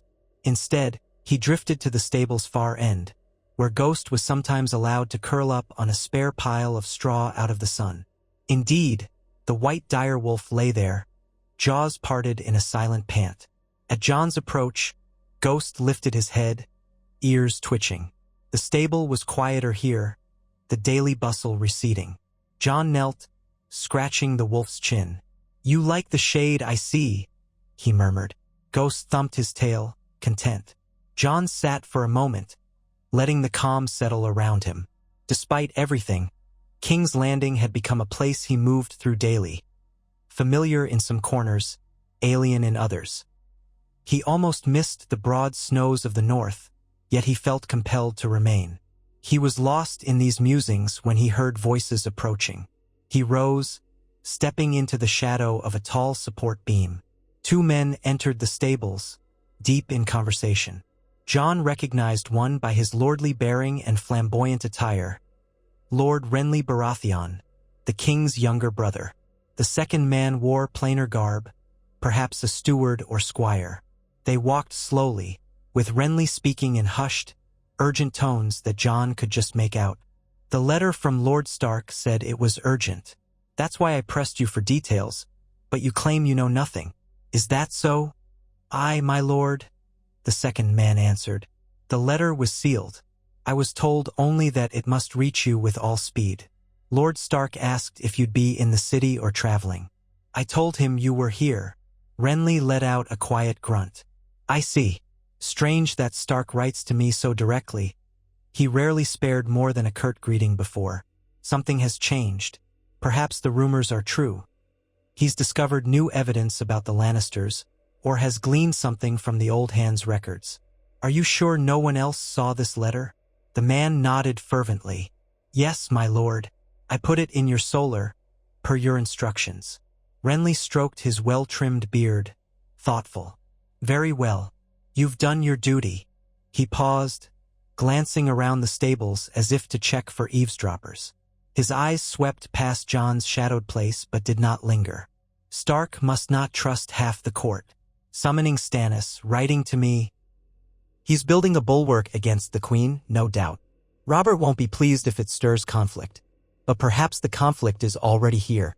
They turned and left, continuing their conversation in softer tones. Jon stood very still, heart pounding. So Ned's plan to gather Robert's brothers was indeed in motion. Jon wondered what would happen if they both arrived and the king found them arrayed against the Lannisters. Might it check the queen's power? Or might it spark a confrontation that ignited full-scale chaos? He stroked Ghost's fur in an attempt to calm himself. He sensed that events were rushing forward, a tide that might soon sweep them all into deeper waters. And he was stuck in the midst, guarding a secret that could upend the realm. For a moment, he wondered again if he should flee, vanish with the dragon into some uncharted wilderness. But the notion was absurd. The realm was too vast, the watchful eyes too many. And the dragon, the very idea of it roving free, unseen or uncontrolled, terrified Jon more than the Lannisters did. Shaking off his disquiet, he made his way out of the stables. The sun had climbed high, bathing the courtyard in a glare. He considered returning to his chamber, but the king might call for him at any moment, so he instead lingered in the breezeways, half listening to the castle gossip. Bits of news floated by. The queen had been in a foul mood since last night, speaking curtly to ladies she normally flattered. The king was rumored to have woken with a headache, cursing the wine. Lord Stark was closeted with scribes, sending more ravens. And across the sea, men whispered Daenerys Targaryen's belly grew heavy with child. The rumor alone made Jon's stomach twist. He pictured Robert's face if that child was born and survived. The king's hammer would fall on the next Targaryen with savage force. By midday, the heat was stifling, and Jon retreated to a small hall where a few men-at-arms sprawled at tables, sipping thin ale and wiping sweat from their brows. He took a cup of water and a crust of bread. Ghost lay at his feet, panting softly. The men largely ignored him, focused on complaining about guard rotations and the queen's demands. One man cursed the Lannisters for cutting funds to the city watch. Another, presumably a Lannister supporter, sneered that the king himself was bankrupting the realm. Jon ate in silence, letting their arguments wash over him. An hour later, a steward arrived at the hall, calling Jon's name. "The king wants to see you in the solar above the great hall." "Hurry," the steward said. He wore an anxious expression as though any delay might cost him his head. Jon rose, exchanging a glance with Ghost. The direwolf's ears pricked, but Jon said softly, "Stay here, boy. I'll come back soon." He followed the steward through corridors that wound upward. On the way, they passed tapestries depicting the Baratheon stag triumphant over the Targaryen dragon, a record of Robert's rebellion. Jon stared at the stylized depiction of a dragon pinned beneath a stag, flames guttering. An uneasy shiver stole through him. If the king or the queen suspected his secret, would that tapestry become real? At last, they reached a pair of double doors guarded by gold cloaks. The steward knocked. A voice inside growled, "Enter." The steward motioned Jon forward, then melted away. Jon stepped into the solar, a modest chamber with windows overlooking the courtyard. The king stood by a table littered with maps and half-finished letters. Ned Stark was there too, arms folded, brow furrowed. Across from them stood Lord Renley wearing a fashionable green doublet, lips pressed tight as though he had been arguing. A hush fell as Jon entered. Robert glanced at him, eyes narrowing briefly. "Snow," the king said. "Stand over there, near the window." He gestured curtly, then returned his attention to the men. "As I was saying, if I must summon Stannis, it'll be done on my terms, not anyone else's. That stiff-necked brother of mine hardly stirs from Dragonstone unless war beckons, and I see no war here." Ned's voice was calm. "We only ask that your grace keep a close watch. The Lannisters grow bolder daily. Littlefinger claims the crown's debt soars. If half the moneylenders in the free cities own our debts, we stand on precarious ground indeed. That is not to mention the Queen's own alliances." Renley cleared his throat. "Your Grace, the letter I received from Lord Stark mentioned concerns about the line of succession. If that matter arises, it would be wise for Stannis to be here as well. He is older than I, after all, and if you want him to be part of the discussion now." "Enough," Robert snapped, raking a hand through his black hair shot with gray. "I know the game here. We've a city full of schemers. My own wife included." He cast Ned an annoyed look. "You truly believe I need my brothers to shield me from her?" Ned exhaled. "I believe we all serve you best by standing together. The Lannisters are one family. If we Baratheons and your dear friend from the north stand apart, they'll pick us off, or bleed us with coin and cunning until the realm staggers." Robert's jaw tightened. Then, unexpectedly, he swung his gaze to Jon. "Snow, you're oddly quiet. I suppose you don't know half of what we speak of, eh?" Jon stiffened, not sure how to respond. He bowed slightly. "I'm no lord, your grace. I know only what I see. The city grows uneasy. The gold cloaks grumble, the small folk whisper about who truly rules them. Some say the Lannisters hold all the gold, so they hold the power. Others say you've grown weary of the council. The rumor mill is lively. Ned glanced at him, thoughtful, while Renly seemed mildly impressed. Robert let out a bark of laughter. A lively rumor mill, is it? The small folk always have something to say. But they've no business in state affairs. He paused, scowling at the letters on the table. Stannis. Summoning him, damn it all. He'll brood and scowl and remind me of every small duty I've neglected. Still, if it must be done, I'll do it. But on my terms. Not because I fear the Lannisters. Renly inclined his head. Thank you, brother. I'll send word to Dragonstone that you wish Stannis to return at once. Robert jerked his chin in assent, then looked at Ned. You still insist on this? Ned's tone was measured. I do, your grace. The realm must see that House Baratheon is not fractured, and that we do not stand idle while your in-laws gather power. Robert gave a grunt that could have been agreement or irritation. Fine. We'll have it done. But I'll not be bullied. If my brother shows up and starts lecturing me on coin and taxes, I'll remind him who wears the crown. Then he focused on Jon again.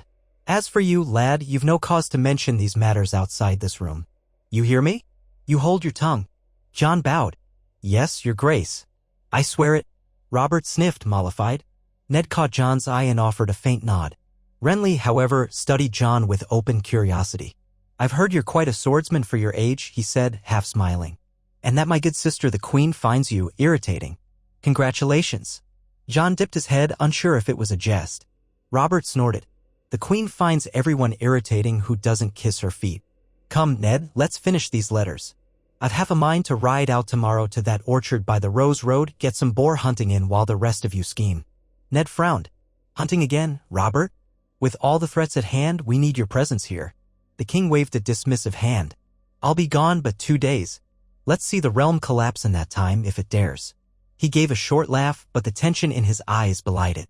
Jon could see he was tired, worn thin by conflict. The room smelled of sweat, parchment, and frustration. Renly shrugged. If you must, brother. But don't be surprised if the Queen seeks an audience with you before you go to air her own grievances. Robert rolled his eyes. Let her air them. And I'll air my fists if she pushes me too far. A dangerous edge laced his tone. He turned to Ned. I want these letters drafted by nightfall. Summon whichever lords you think necessary, but I'll read them first. I'll not have you writing to half the realm behind my back. And if Stannis is coming, so be it. Of course, your grace, Ned said quietly.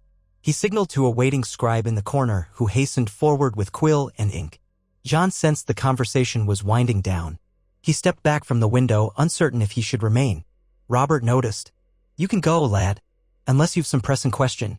Jon shook his head. None, your grace. Then off with you. And keep your ears shut about this. If I find half the city buzzing with talk of Stannis' summons, I'll know who to blame. The king's voice carried a hint of warning, though it lacked real rancor.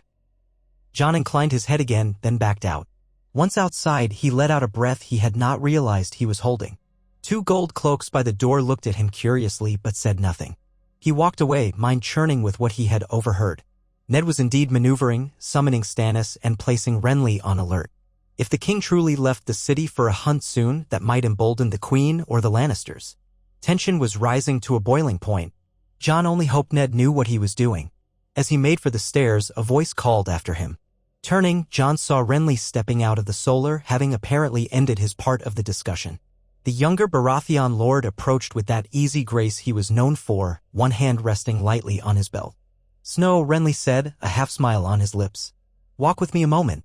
Jon hesitated, then followed as Renly led him down the corridor. The man was tall, broad-shouldered in a way reminiscent of Robert, yet with none of the king's rugged coarseness. Renly's hair was neatly cropped, and his green eyes gleamed with curiosity. They descended a short flight of steps in silence until Renly spoke, voice hushed. You're an interesting figure in this castle, do you realize?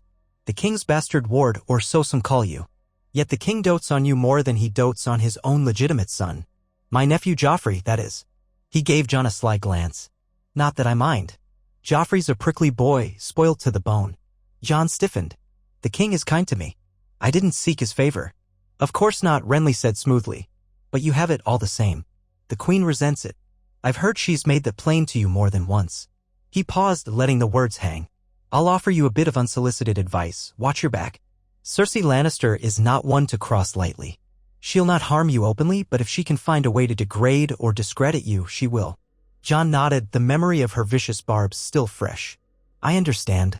Renly's smile widened a fraction. I hope you do. The king will leave soon for a hunt if I heard right, and that will give the queen ample time to meddle. If Ned Stark thinks Stannis' arrival will keep her in check, well, that remains to be seen. My older brother is a fine commander, but he lacks Robert's easy charm. He has no gift for dealing with cunning souls like Cersei. They reached a landing where the corridor branched. Renly stopped, turning to face Jon.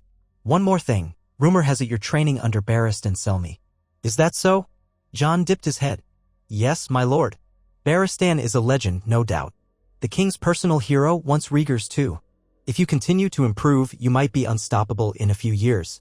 Renly studied Jon, eyes flicking over him. Take care not to let success go to your head.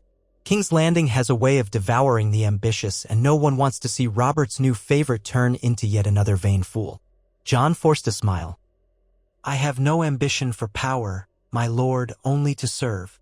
Renly chuckled, though the sound held a note of cynicism. Serve the realm, or the king, or your own interest. Everyone here has a different tale they tell themselves. But if your heart truly belongs to duty, you might do all right. He extended a hand briefly in a polite farewell, which Jon clasped. Good day, Snow. Keep your eyes open. With that, Renly Baratheon strode away, cloak swirling behind him, leaving Jon to stand at the junction in the corridor, trying to gather his scattered thoughts. Warnings from all sides, alliances shifting. The king prepared to ride off for a hunt, leaving the queen behind. Stannis coming to court, Renly quietly maneuvering, Ned forging new lines of defense. And in the midst of it all, Jon had to hide the greatest secret of all, that he was no bastard of Ned Stark, but rather the son of Rhaegar Targaryen and Lyanna Stark, a child of ice and fire. He could not linger. Ghost awaited him. The day rolled on, thick with the city's heat and the swirl of rumor. By the time evening fell, the castle seemed to vibrate with tension. Jon found himself in a quiet corner of the courtyard, watching from a distance as Ned Stark walked with a purposeful stride, accompanied by a pair of Northman guards. Ned's face was set in grim determination as he spoke with them. Jon suspected he was sending out more ravens or planning some new step. The notion of approaching him to speak of anything, especially Targaryen prophecies, felt impossible. Ned was consumed by the burdens of the realm, and the risk of overhearing ears made such a confession dangerous beyond measure. Jon remained there for a short while, leaning on a low stone wall. He listened to the cawing of distant crows and stared at the glow of lanterns in the tall windows of the keep. He thought of Winterfell's quiet nights, the hush of snowfall, the watchful presence of the godswood. How different it all seemed now. Here, everything was knives hidden behind smiles. If he faltered for a moment, he might lose Robert's favor and find a blade at his throat. He retired to his chamber for a meager supper of brown bread and stew. Ghost gnawed on a bone near the hearth. Night crept in. Jon's thoughts lingered on the dragon below, the necessity of checking its lair soon. But with the red keep so full of watchers, he dared not go nightly. The last time, he had carefully collapsed part of a corridor to keep Arya from stumbling into the secret. The memory brought a pang. He missed her presence, her easy talk, but better that she stayed far from the hidden passages. He drifted off to a fitful sleep, stirring now and then at faint noises in the hall. At one point, he thought he heard the rumble of men's voices passing, perhaps Lannister guards discussing the king's plan to leave. Eventually, he dozed again, half dreaming of a red priest chanting about the prince who was promised, and a hooded figure who watched from the shadows. In the dream, the figure's eyes glowed gold, like a dragon's. Then the dream shifted, showing him Ned Stark standing in swirling snow, lips moving as though to reveal a final secret, yet no sound emerged. Jon awoke with a start, heart pounding, the night silent around him. Ghost slept on, oblivious. Dawn arrived, and so did a new flurry of motion. Jon roused himself, rubbing tired eyes, dressing quickly. If the king was indeed riding out, there might be tasks to do, horses to ready, arms to gather. Yet as soon as he left his chamber, he found the halls already thick with the king's men, carrying saddlebags, checking girths on horses in the courtyard. Robert was never one for half measures when it came to hunting. He took a small entourage of knights, squires, and baggage that might have served a minor expedition. Jon tried to slip into the bustle unnoticed, but a stable hand caught his eye and waved him over. The king apparently wished for him to ride along. With a sigh, Jon fetched his gear, saddled a sturdy chestnut courser, and joined the group. He spotted Robert across the courtyard, booming orders at a hapless squire. The queen was nowhere in sight, though. Ned Stark was also absent. Perhaps they had parted ways earlier. Jon felt a twinge of relief. He doubted Ned approved of this excursion, but Robert had been set on it. The king's party rode out through the gates, the hooves of a dozen horses clattering on the cobblestones. The morning sun angled low, catching on Robert's polished breastplate. Jon followed near the rear, glancing back at the city as they passed the outlying hovels. A few small folk doffed caps, others jeered or ignored them. Soon they would be beyond the walls, in open fields and wooded glens. Robert intended only a short trip, but with the tension in the castle, who could say what might unfold in his absence? Jon let his gaze linger on the Red Keep's ramparts. Somewhere in Here, Ned continued his campaign for caution, summoning Stannis and renouncing the Lannisters' growing hold. And within those red walls lay the darkest secret of all, a dragon hidden below, stirring in the gloom, while a red priest on the streets spoke of a prophesied champion with Targaryen blood. Ned knew the truth, or at least enough to guess. If these rumors spread, if the queen caught wind, if Robert turned his wrath upon anything dragon, how would it end? He felt the press of the secret like a hand closing around his throat. He had to maintain his composure, to stand in the king's good graces. For the moment, that meant riding with Robert on a foolish boar hunt and smiling at his crude jokes. Meanwhile, Ned Stark moved to fortify the realm, uncertain which storms might break first. Jon urged his horse onward, merging into the column of riders. The city gates rose behind him, and the morning light shone on the banner of House Baratheon, black stag on gold, flapping overhead. With each hoofbeat, he carried the weight of his hidden name, the knowledge that everything might erupt if the winds of rumor blew too hard. He imagined Ned, treading the streets again at dusk, hearing the red priests proclaim the song of ice and fire, hearing them speak of a prince with dragon's blood. How long before that rumor reached the king or the queen or any of the watchers of the realm? How long before the secrets Ned kept and the burdens Jon bore converged in a single, fatal revelation? He did not know. He had only his sword, his wits, and the caution that Ned had drilled into him since boyhood. As the capital receded behind him, Jon Snow rode on, flanked by knights who thought him nothing more than the king's favored bastard, never guessing the deeper truth. And in the Red Keep's gloom, the dragon waited, a living ember of a bloodline that the king had vowed to destroy.